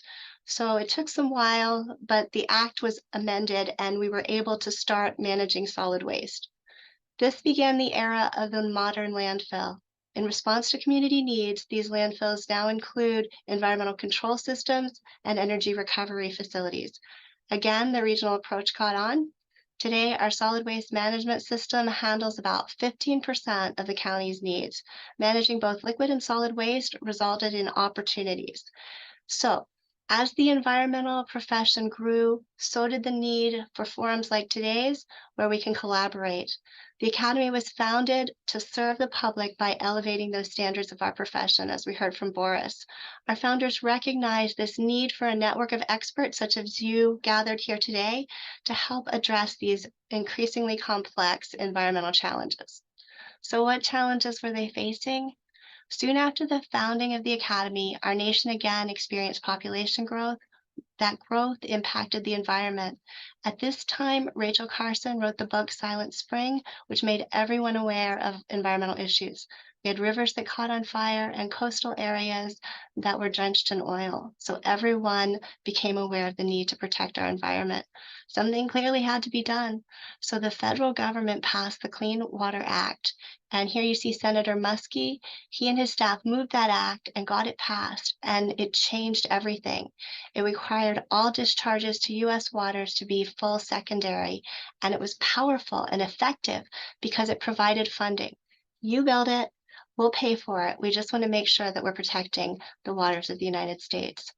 So now agencies had the resources to increase treatment levels, which allowed us to build treatment plants specifically designed to recycle water. So we've come a long way at this point in our journey to preserve and protect the environment. We've made big strides in improving air and water quality. So what happens next? Now I'm going to take you to the 1970s. And some of you may have experienced these long lines at the gas pumps, and some of you may have not even been born, such as our students today. But the oil embargo of 1973 drove up energy prices and made us realize the need for domestic and renewable sources of energy. So here we are in the midst of the energy crisis, and there's this growing concern that landfills are reaching capacity. So agencies thought that waste to energy would be a good way to go. But public opposition was growing, and that opposition came to a head over the city of Los Angeles's Lancer project. People were outraged that a project serving Los Angeles would be located in Vernon. So this was essentially an environmental justice issue. So how does this story end? Public opposition halted waste to energy across our state. Only 3 facilities were ever built. So landfills are still reaching capacity. Waste to energy is not an option. So once again, something clearly had to be done. So the state required recycling, and this was a huge undertaking, and we wanted to support and we wanted to help. So we started recycling programs at our landfills, then opened up materials recovery facilities. So things at this juncture look pretty good, right? We're on mission. We're converting waste into clean water, into renewable energy, and recycled materials. So what happens next? It was during the 80s that scientists first began voicing concerns that carbon dioxide emissions might increase the Earth's temperature. An intergovernmental panel found that for every ton of accumulated carbon dioxide, there's a rise in our Earth's temperature. When organic waste is broken down, even in well-run landfills, it can produce methane, which is a greenhouse gas 23 times more disruptive than carbon dioxide. So California passed laws requiring diversion, in this case, of organic waste from landfills. Adding this food waste to our digesters, so I mentioned that serving both liquid and solid waste provided opportunities, we can then increase the amount of biogas by 4 times. Well, we're already as an agency self-sufficient from an energy perspective. So what are we going to do with that excess biogas? The technology now exists to convert that food waste into a clean, renewable fuel for Los Angeles County. The district has made history by turning fiction, such as that Back to the Future DeLorean, fueled by trash, into scientific fact. The clean energy vehicles that you see here, fueled by the district's food waste recycling program. So for the past 100 years, we've responded to the community to help protect the environment. So what are the results? In 2022, we achieved carbon neutrality, which means that we're able to serve a population of 5.5 million people while still reducing our impact. So now everything's good, right? The district's major accomplishment in 2022 was carbon neutrality. So what challenges do we continue to face today? Extreme weather. From July 2020 to June of 2022, California received the least amount of rainfall since people began keeping records. By recycling water, the districts reduced the need for imported water and the greenhouse gases emitted to convey this water. Today, water recycling is so well received that our upstream water reclamation plants that I showed earlier are nearly fully allocated. So our last untapped source is located near the ocean. To realize that source, we've partnered with another patron of the Academy that we've been seeing today, the Metropolitan Water District of Southern California. Our hope is that this will lead to a full-scale project that will provide enough water for 1.5 million people. This is so important to the future sustainability of our state that the governor toured our facilities. So looking back, we've developed innovative technologies, sustainable practices, and helped reduce waste and increase energy efficiency. Our efforts have made a positive impact on the environment. None of these accomplishments would be possible without community engagement. As you've seen, and as we've talked about during today's seminar, community engagement helps us understand the public needs so that we can provide better service. Reflecting on our past makes me optimistic about our future. So one day we too will meet our challenges, and then someday, perhaps 100 years from now, experts will be holding a summit such as this and telling our stories. Thank you. Thank you, Wendy. Appreciate that. Thank you very much. Mike, let's see here. Here we go. Gotcha.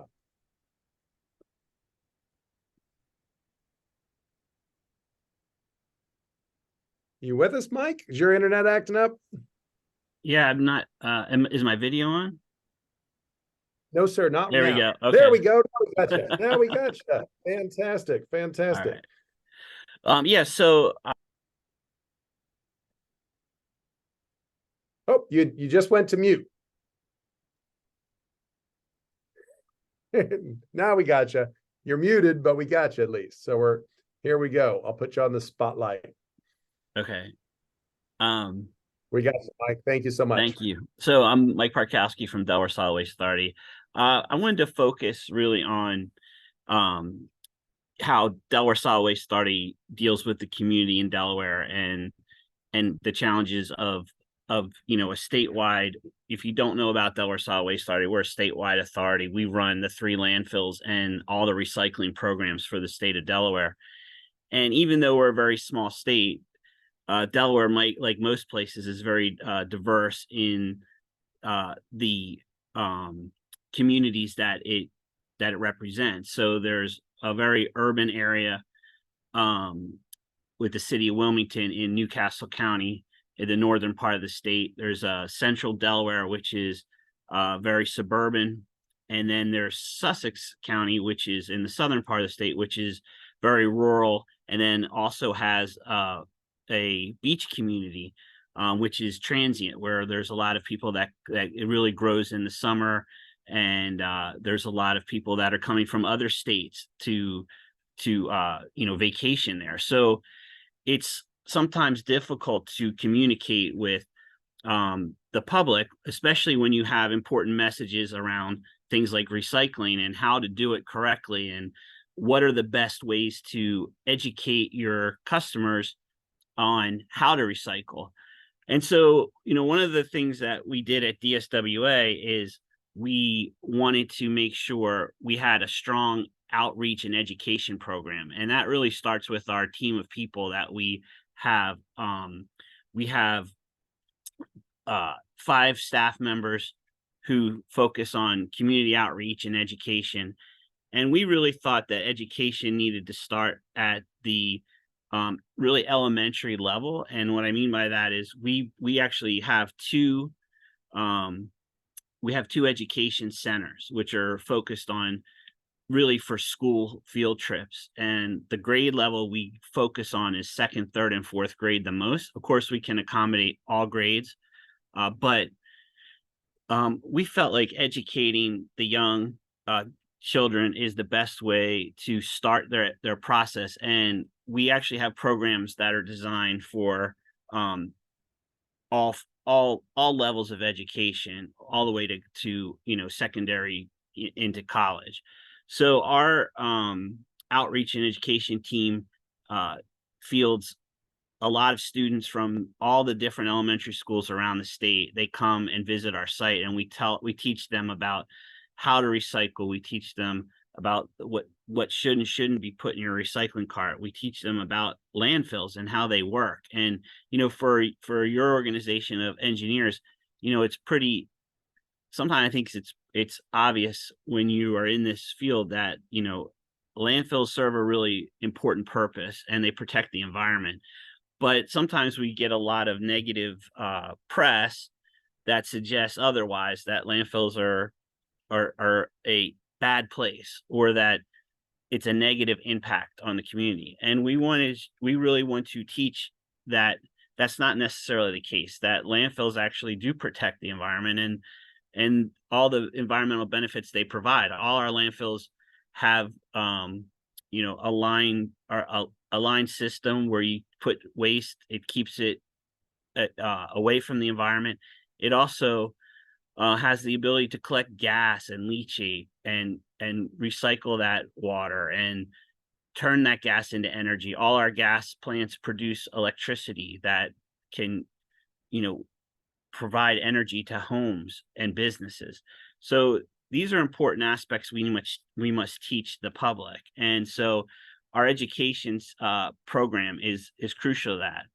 And then as kids get older in middle school, we kind of focused on things like composting and food waste reduction, and we teach about that. We have programs where kids actually come to our gardens that we have on site, where we teach them about how composting works and what to do with your food waste and how to do home composting. And then when they get a little older in high school, we sponsor things like Envirothon, which is a high school event for kids that compete against other high schools. And we're a major sponsor of that. So these are all things we do to educate. And then, of course, you have your adults, which we have a whole program that's designed to educate your adult population by going to events like University of Delaware has a Coast Day event. We show up. The state fair we go to every year. We set up a booth. We have information. We answer and ask questions to the community. Try to get involvement. And then really one of the big things we also have is our scholarship program for high school kids, where they can apply for college scholarships in the fields of environmental education or also for engineering. So we have 2 scholarships that we give out every year to Delaware high school kids that are going in those fields. And then one of the big projects that we've undertaken recently is a cart tagging project with some of the local municipalities, where we go into people's waste bins and do kind of an audit and see, what are you putting in your recycling cart that you're not supposed to be, and give them feedback to educate them on what's the right way and wrong way to do it. And that's a new program we're just started. So all these things are really important to get out into the community, because, a lot of people just aren't looking for this information on their own. So you have to help really get the information out as easy as possible. We have a large social media presence, which has given a lot of opportunity to people to, look on our Facebook page, our Instagram, our Twitter account, and really see all the things that we're doing. So I would just, summarize that, the best way to deal with the community and let them know what you're doing and how your organization is helping them is to educate. And we really try to do that from starting at 2nd grade all the way to adulthood. And I just thank you for your time today. Thank you, Mike. I appreciate it. I'm going to leave you up. I'm going to bring Wendy back up so we can have a little discussion here. I see that Wendy's got her video going, so I can add her back to the spotlight. Thank you all so much. I appreciate this. And maybe I'll just mention a couple of questions, and maybe then you can kind of take them in turn and kind of feed off of each other. We've got some from the chat as well, but some things to think about. So number one would maybe be like, well, how do we identify stakeholders, right? Like, who is and who isn't a stakeholder? Is it everyone under the sun, or is there somebody in particular, and kind of maybe a why? One question might be, how do we measure return on investment in engaging with these stakeholders, right? I mean, in an era of limited resources, maybe just build it and don't pay attention to the community could be kind of one attitude. Not that anybody would advocate taking that, but that And then what are the skills that the future workforce needs to be able to do this? So maybe how do we identify stakeholders? What's the return on investment for utilities engaging with stakeholders? And what's the skills for the workforce? Wendy, if you want to maybe go with some of those, and maybe we'll hand back and forth with Mike some as well. Thank you for that, Dan. Yes, that's a fantastic question. So who are our stakeholders? And here at the sanitation districts, our stakeholders to a certain extent are somewhat clearly defined, because what we want to do is we want to make sure that the funding that comes from a community goes back into that community to provide a service there. So from that, and that's one of the things that, as I heard Boris and I heard others earlier, when you talk about something more global, certainly that's the ultimate goal, and something that sometimes being in our public information office, I kind of struggle with, if it's outside of our jurisdiction. So we want to be very financially and fiscally responsible. That said, you bring up a really good point. Our stakeholders are anyone who visits our facilities, anyone who visits our county or our region.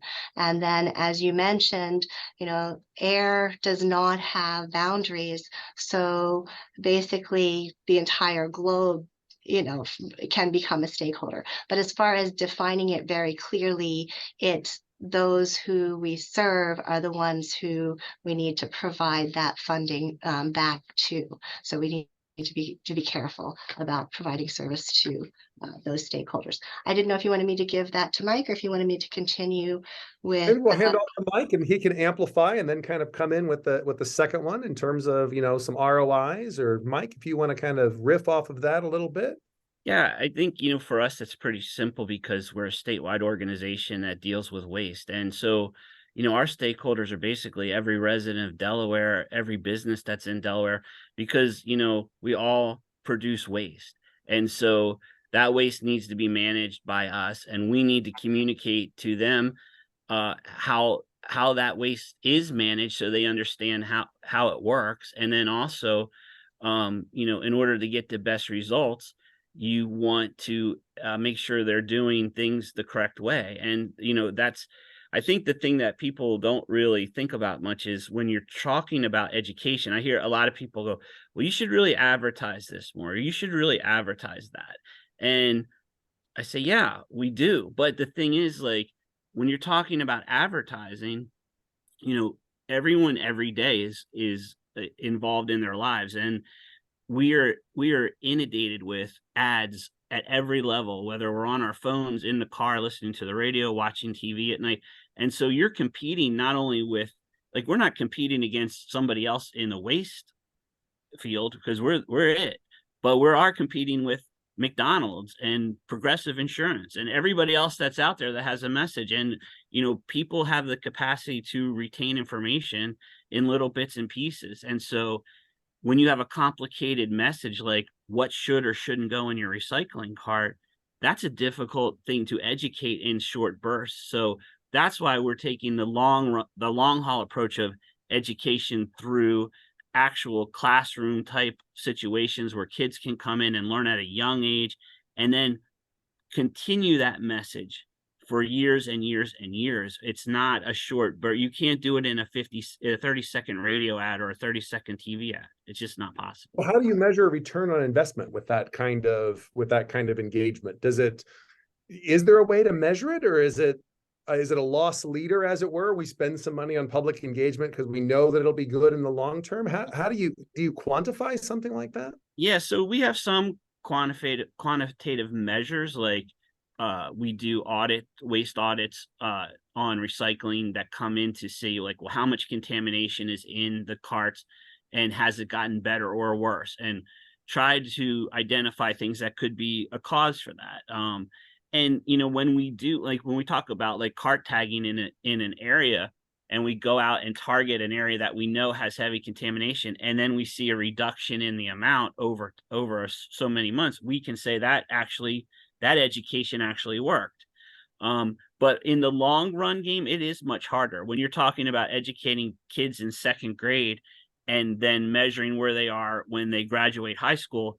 that's a long period of time to actually get really good quantitative measures. So it's a little bit of both, but you know, I think at the end of the day, it's an investment well made, because you're not going to, maybe you're not going to reach every single person, but I do think we know that people, when we talk to people as adults, that people have been through the system of Delaware schools seem to understand who we are and what we do. Like, I remember that tour when I was in second grade. Right. So how about you for ROI when you're engaging with your stakeholders? Is that something that you're able to think about, or is it just a difficult concept? Or So for us here at the sanitation districts, just like Mike does, we offer educational programs from kindergarten all the way through college, and we look at that. Now, as far as getting that return on investment, that can be a little bit more challenging, but we do get metrics and we encourage feedback for all of our outreach activities. So every time we have a public tour, every time we send students out onto our facilities, we ask them to take a survey. We look at those results. How can we make improvements? How can we make changes? The other metric for us that's really important is, are we garnering support for our projects? We need to have the community engaged, and we need to have the support. I mean, if you think about our organizational structure, we serve 78 cities here in Los Angeles County. So all of those mayors, which of course are public entities, are weighing in on our projects on an ongoing basis. So if our public outreach and communication programs and platforms are not effective, we have no ability to do the work that we need to accomplish. So we recognize that it's crucial, and we recognize that it's central, but you both bring up a really excellent point, because we are engineers, we are scientists, we want metrics. We always are seeking those, but I liked what Mike talked about with looking at our blue bin materials and ways that those improve over time. We have a food waste program. We look at our local stakeholders and those who are adjacent to our facilities. I guess I'll conclude with our good neighbor policy. So one of the things that we try to do always is think about those who are adjacent or in any way impacted by our operations.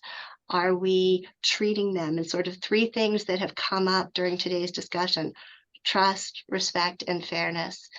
We try to take those through everything that we do, and that helps. But as far as a metric for return on investment, if you guys come up with it, please send me a link.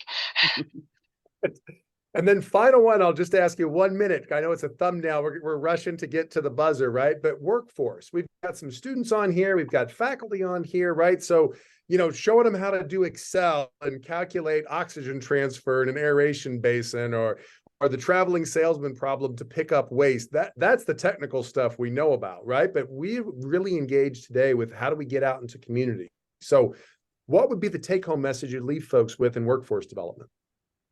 So I'd say that we partner with local community colleges, and we're working very hard. That program has been ongoing for some time, because we recognize, I want to say it was back in 1998, that we weren't getting that talent into our field. And so we developed a science education program that went out into the high schools. And as Mike talked to earlier, we look at multiple touches. So reach out to those trade schools that are adjacent to your community, encourage the operators to teach, and encourage people, bring people to your facilities. My talking is not going to make that difference, but seeing our operations firsthand always does. Thanks, Wendy. Mike, final word. You've got your minute. Yeah, I would agree with Wendy, and I would say that the other thing that we've utilized is internships with young kids right out of college, and two of our chiefs started out as interns, and like that is a way to really bring the younger people into the fold at a high school level, and get interested in solid waste and what we are doing. I don't know that everybody sets off to get into this field. It's something you have to really adjust. Like, I never thought I'd be in this field, let's put it that way. So it's something, once you get into it, you can really develop a passion for it, and you can't really see that unless you're involved in it and you get to see the facilities like Wendy said. Well, Mike and Wendy, Delaware Solid Waste Authority, Los Angeles County Sanitation Districts, thank you so much for being here with us for our panel today. We appreciate the wisdom that you brought from a utility perspective. Thanks for participating in the summit today. Thank you. Thank you. Thank you. We just heard from Wendy Wirt and Mike Perkowski regarding a panel on utilities. Now we're going to pivot a little bit and move on with the next part of our program. My name's Dan Oerther. I'm the Executive Director of the American Academy of Environmental Engineers and Scientists, and I'd like to begin the presentation today by thanking the patrons of the Academy. These are utilities. These are firms that financially support the activities of the Academy. Thank you for all you do to make the American Academy of Environmental Engineers and Scientists successful in leadership and excellence in our profession. Today's keynote presentation is going to focus on building wastewater infrastructure that will last because people matter. We've got Sherry Bradley, who is a board-certified environmental scientist, with us today. We are very fortunate that introducing Sherry will be Dr. Usha Rao. She is representing the Association of Women in Science. Now, AAEES, a sister organization of the Academy, is a fantastic example of how to engage with communities. We are very grateful for Dr. Rao being here with us to explain AAEES and also to introduce Sherry.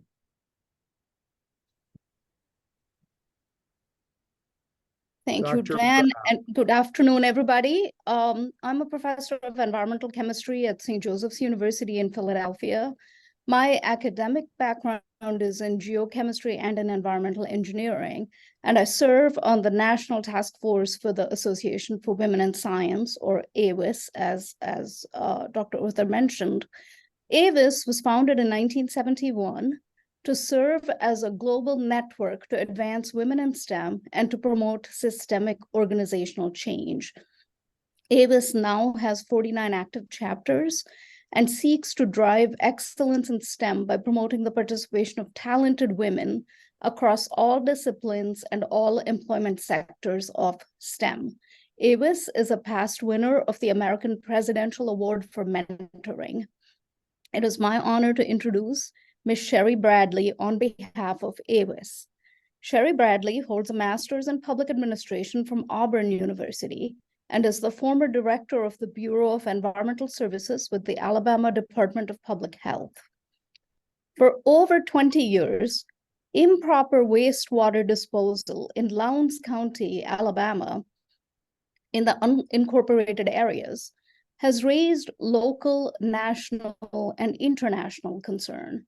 Thousands of poor people in rural Alabama, most of them Black, cannot afford basic septic tanks that will work in the dense clay-rich soil that makes up the Black Belt of Alabama. So they must often resort to homemade systems that are ineffective, unsanitary, and often injurious to health. To address this problem, Ms. Bradley has created and implemented the nonprofit Black Belt Unincorporated Wastewater Program, BBUWP. This program was created to meet a need to help low-income families who cannot afford a wastewater disposal system. So for the first time in Alabama, the BBUWP created, funded, and installed an affordable, sustainable, and innovative demonstration project called the Effluent Discharge System in Lowndes County. The BBUWP is responsible for the installation of at least 175 wastewater treatment systems for single-family dwellings in Lowndes County, Alabama. This will help residents gain equity in meeting basic sanitation needs, a human right, and serve as a role model, a demonstration project for treating wastewater throughout Alabama and many other rural areas that are facing similar problems. For her groundbreaking and important work, Ms. Bradley has received the International Water, Sanitation, and Hygiene Foundation Award from the International Association of Plumbers and Mechanical Officials. She also received the State Employee of the Year award for her decades of work as a public servant. She recently retired from that role. She was furthermore named one of the Alabama women who shaped the state in 2023. She has been board certified by the American Academy of Environmental Engineers and Scientists since this past April. Please join me in welcoming Ms. Bradley. Thank you so much. Again, my name is Sherry Bradley, and the Black Belt Unincorporated Wastewater Program is a program 501c3 nonprofit corporation. It was created out of need. For 25 years, I sat in my office when I worked with the State Department of Public Health, and I would hear stories about Lowndes County sewage on the ground. Everybody had sewage on the ground that were in the unincorporated areas. And I didn't believe it until I made several visits. And then I watched the people or different organizations hold meetings, and they were all talking, but no one would do it. They were not doing anything. And it finally hit me, no one had funding. So the first thing I did, I made an application and received $2.1 million from USDA. I also applied and received $2.2 million of ARPA funding, and I thank President Biden for that. So there is plenty of funding that's available. You just have to apply for it. So I applied for funding, and at the time I was working with the Alabama Department of Public Health, and I could not put the application in my name. So I found a community liaison for Lowndes County. Her name was Perman Hardy. And I made that application in Perman's name. And Perman has been instrumental for me actually even being able to do any work in Lowndes County. If you're not from a small county, if you're not from there, no one is going to talk to you. No one is going to let you into their home. It was very hard at the beginning, and so Perman paved the way. So after getting the funding, after hitting the ground, what I want you to see, the next slide, like what is the problem here? That's what you will see when you are in Lowndes County and you have what they call a straight pipe situation. Straight pipe from the house to the ground. The sewage is on the ground. What I said, the problem is educational dynamics, poverty, and the soil itself will not perk. That would lead to a straight pipe situation. Now, when I say education dynamics, we have people that cannot read. We have some people that can read but will not sign any paperwork. So if I'm coming to you with an application saying you qualify for this free system, but you refuse to sign the paperwork. And there's a reason for that. It's a lot of history of people, land being taken. So I will get into that later. But the solution, I'm looking at the problem, education dynamic. I said, well, we got to make it simple to understand. When you look at poverty, I said, well, you have to have it affordable, whatever the solution is. And then when you look at the soil, it has to be something that's going to fix. It's going to fix it. So the next slide, I start going to different homes, trying to see how many straight pipes we had, trying to see how many septic tank systems that were installed or just thrown in and they're not working. Mostly because a lot of time the homeowners were put in a fear. Fear was put in them that if they didn't put something down, they're going to be locked up. And that's not true. But that's what I found out, that people start just installing anything. I found one man that was installing a cemetery vault for a septic tank. He was scared he was going to get locked up. When I came to this house, I thought the lady had, I said, well, she has a system, out of sight, out of mind. When I asked her to, okay, show me your system, On the next slide, it was actually run into an abandoned well. So we had a problem here. First of all, she may not have been sick, but all her wastewater was going into the abandoned well, which means that all her neighbors that were still on well water, she was making them sick. And we have found out, even with COVID, if you have COVID, the virus is in your waste, in the wastewater, and it stays there. So we had a lot of problems starting out in Lowndes County, and we still have some problems in Lowndes County. But what I just showed you, the next slide, please, it goes against everything the Academy stands for. Human health is at risk, but what do? You go on someone's property, it's private property. And if they tell you to leave, you must leave. That's where the community liaison comes in. She talks to the people. It took me 3 years going back and forth to Hayneville, that's Lowndes County, to instill trust. Now I get phone calls saying, Sherry, I need a septic tank. I have a straight pipe. There's no fear there. But at the beginning, it's very hard. I still do have, to this day, some people that would say, I can put sewage on the ground, it's my private property, and you can't do anything about it.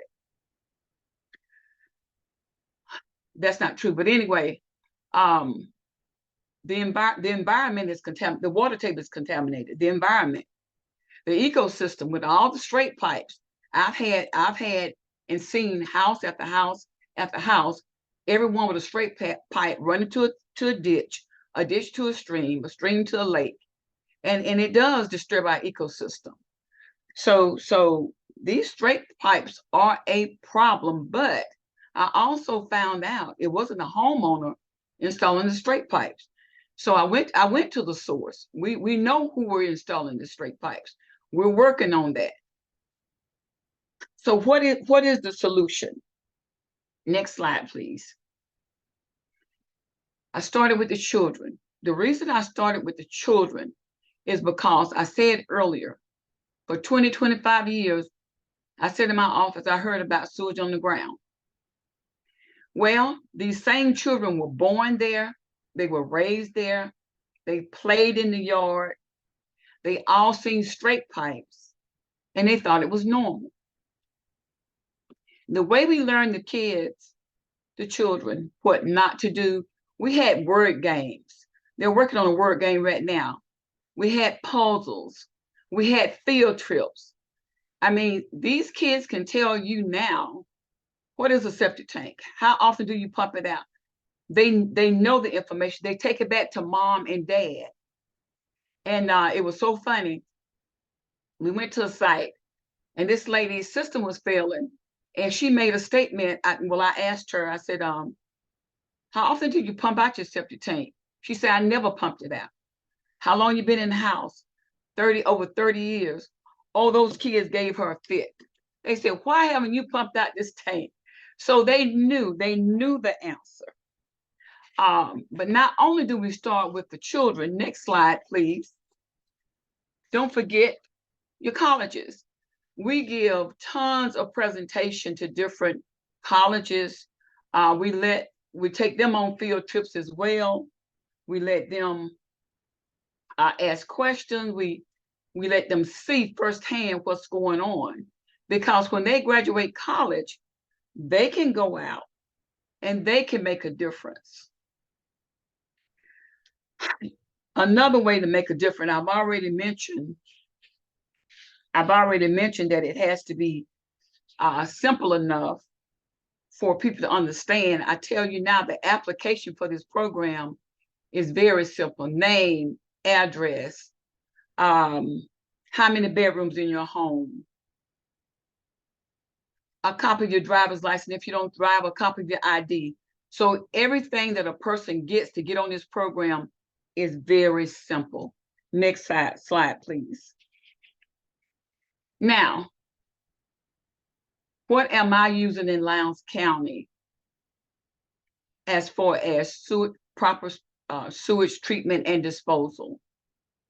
I use the FujiClean septic tank. It's a tertiary treatment, but now I use Infiltrator. I use other advanced treatment units. But advanced treatment units are needed in Lowndes County if we're going to clean up what's there. Also, innovative designs. Dr. Kevin White and Dr. Daniel Ye are the first two come in mind when I talk about innovative designs. They live this stuff, they breathe this stuff, they eat this stuff. But the first insert picture showed the actual tank that I used. The second insert, that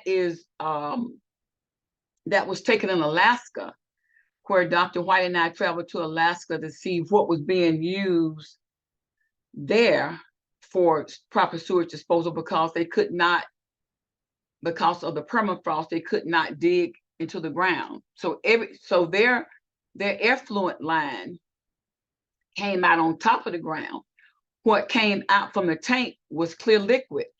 So I got that idea and I brought it back to Lowndes County. So we do have what we call an effluent discharge system, where we have the tank, we have a line coming from the effluent end. It goes through a sand filter. It goes out a little bit under the soil, and what's discharged is clear as water. So because of the soil in Lowndes County, sometimes we can't use the field line. It doesn't work. The treatment is in the tank, not in the field lines. Now, we have found some good soil in Lowndes County, so we put in a conventional system. But when it comes to that black belt soil, all it is mud. We use an advanced treatment system. So what else do we have to do? Next slide, please.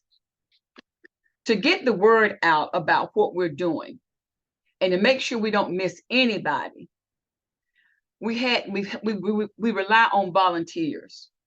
Now, that first insert, we call them the go-go's, but they're the Community Service Corps. We hired a consultant firm, peer consultants out of Washington, D.C. And they came down, they looked at what we had. We put all these ladies in the same shirt. They have the same information, the same pamphlets. We have put them in their respective communities. So they go out, they talk to the homeowner. The homeowner knows their faces. The homeowner trusts them. And so if they have a septic tank system, they share that information. And we've been getting in a lot more applications now from people that at first said, I'm not going to get that system, because we do have some local interference going around where they tell the homeowner, don't get on that system, they're going to take your house and your land. Or we have preachers saying, if you don't have a septic tank system, keep your mouth shut. But these ladies who are well known in the community, the go-go's, they go out, they tell the truth. So we counteract the misinformation, and now it's working. Now that second insert, the International Water, Sanitation, and Hygiene, those are volunteers that come down once a year. Now we fix the outside of the home. What about the inside of the home? You've got people that, remember, living in poverty. They don't replace their leaky faucet. They don't fix their toilets. So we hire juniors and seniors of the high schools there. We've taught them how to go in and make a home inspection. We then rely on, I wish, they find a licensed plumber. Lixel donated 100,000 in fixtures. The plumber take those fixtures and go in and fix what's wrong. We replace hot water heaters. We replace toilets. We replace so much. But that's what it takes to work. The outside is fixed, the inside is fixed. Next slide, please. So when you look at building wastewater infrastructure that will last. You have to look at affordability. Is this program affordable? Well, I've got grant funding, federal grant funding. You get your tank for free, but there's a twist to it. I used to sit back and think, why are all these septic tanks failing? I know they work. That's because the homeowner was not providing the maintenance. So with BBWP, we do provide the maintenance. For $20 a month, that's what the homeowner pays to be on this program, $20 a month. We subsidize that amount. I go out and beat the bushes for people to donate. Number two, sustainability. That's not a problem. Does the design work? That's not a problem. Owner commitment. That's a little bit shady still. We have people to write checks that bounce. So I'm getting donation from churches that are adopting families. Number five, are we monitoring? Yes, we are. We are also monitoring for abuse of the system. Are you parking your car on top of the system? Have you planted a tree? Number six, local officials, non-interference. I wish we could work with local officials. You're supposed to. But if they're going to come in, want to take over, take the funding, do as I say, type attitude, it's best to go around them. And the last thing, training and retrain. You can't give a child the ABCs one time. You have to keep going over and over. So that's my presentation. Thank you. Oh, thank you so much, Ms. Bradley. That was really inspirational and very informative. We'll move on to some questions. Just a reminder to everybody, please post your questions in the Q&A for Ms. Bradley.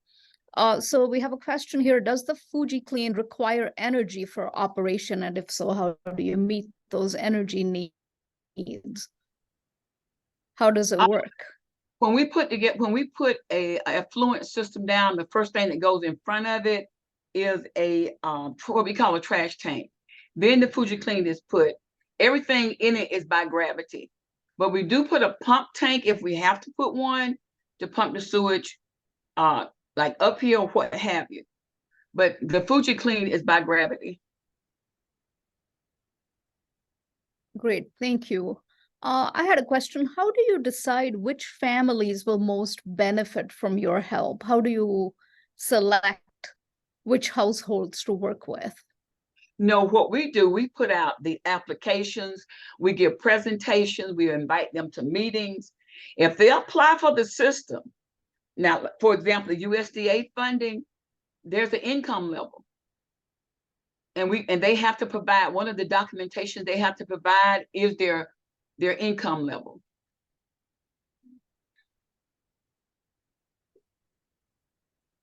So my students in water chemistry, when I was telling them about your work, were very inspired. What message do you have for young people who want to work in environmental engineering or environmental science or environmental chemistry? We have several students in the audience. You know, at first I was sitting, when I was sitting at my desk, I worked for 45 years with the Department of Public Health. And I didn't think I would be the one that would be actually doing this work.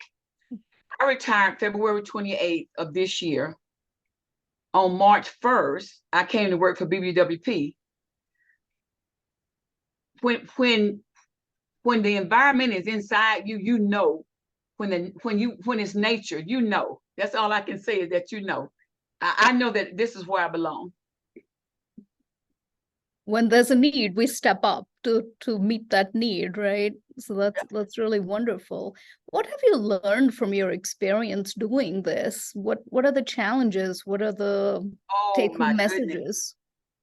I'm gonna be honest. I was so surprised when I went to Lowndes County and I saw what was holding back Lowndes County. It wasn't the homeowners. It was the local officials not putting the money back into the town instead of taking away the money.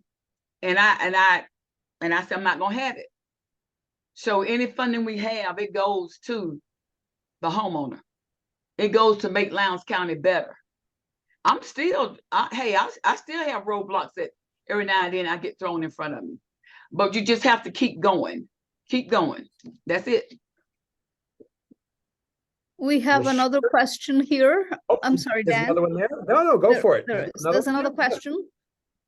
Commenting that we have the same straight pipe challenges in some rural communities of Pennsylvania. And of course, they exist all through, the Appalachian region. I mean, there are many areas that have this. So the question is, what is the general feasibility of county-wide septic tank authorities with a monthly fee for the county to provide the service in low-income rural counties like that? Okay, let me tell you what works. Water and sewer together, no brainer. But when I tried to do that in Lowndes County, I was blocked. They would not let me join the water board. I'm gotten excuses like it's against the law, or we can't help you, or I got the runaround. So what did I do? We have bought our own building, and we're going to produce our own billing. We're going to do it ourselves. I didn't want to do it that way, but we have to do it that way. Now, there's another county that we're also going to, hopefully. I've already got a commitment from the water board that they'll go in with us and they'll collect the funding. So it just depends on what you're up against when you go to the county. Oh, Sherry and Usha, this is fantastic. This is, Usha, we really appreciate you being here, moderating, representing AAEES. Sherry, Thank you for inviting me. Yeah, Sherry, your story is so heartfelt. I mean, looking at what you've done across your career serving other people, and now what you're doing is kind of your crowning achievement here. It is absolutely an inspiration to all of us. Thank you so much. Thank you. Thank you for having me. This is fantastic. This is fantastic. Thanks, both of you. I'm going to share my screen here one last time and do a few little wrap-up remarks here. We'd like to thank everybody for attending today's summit.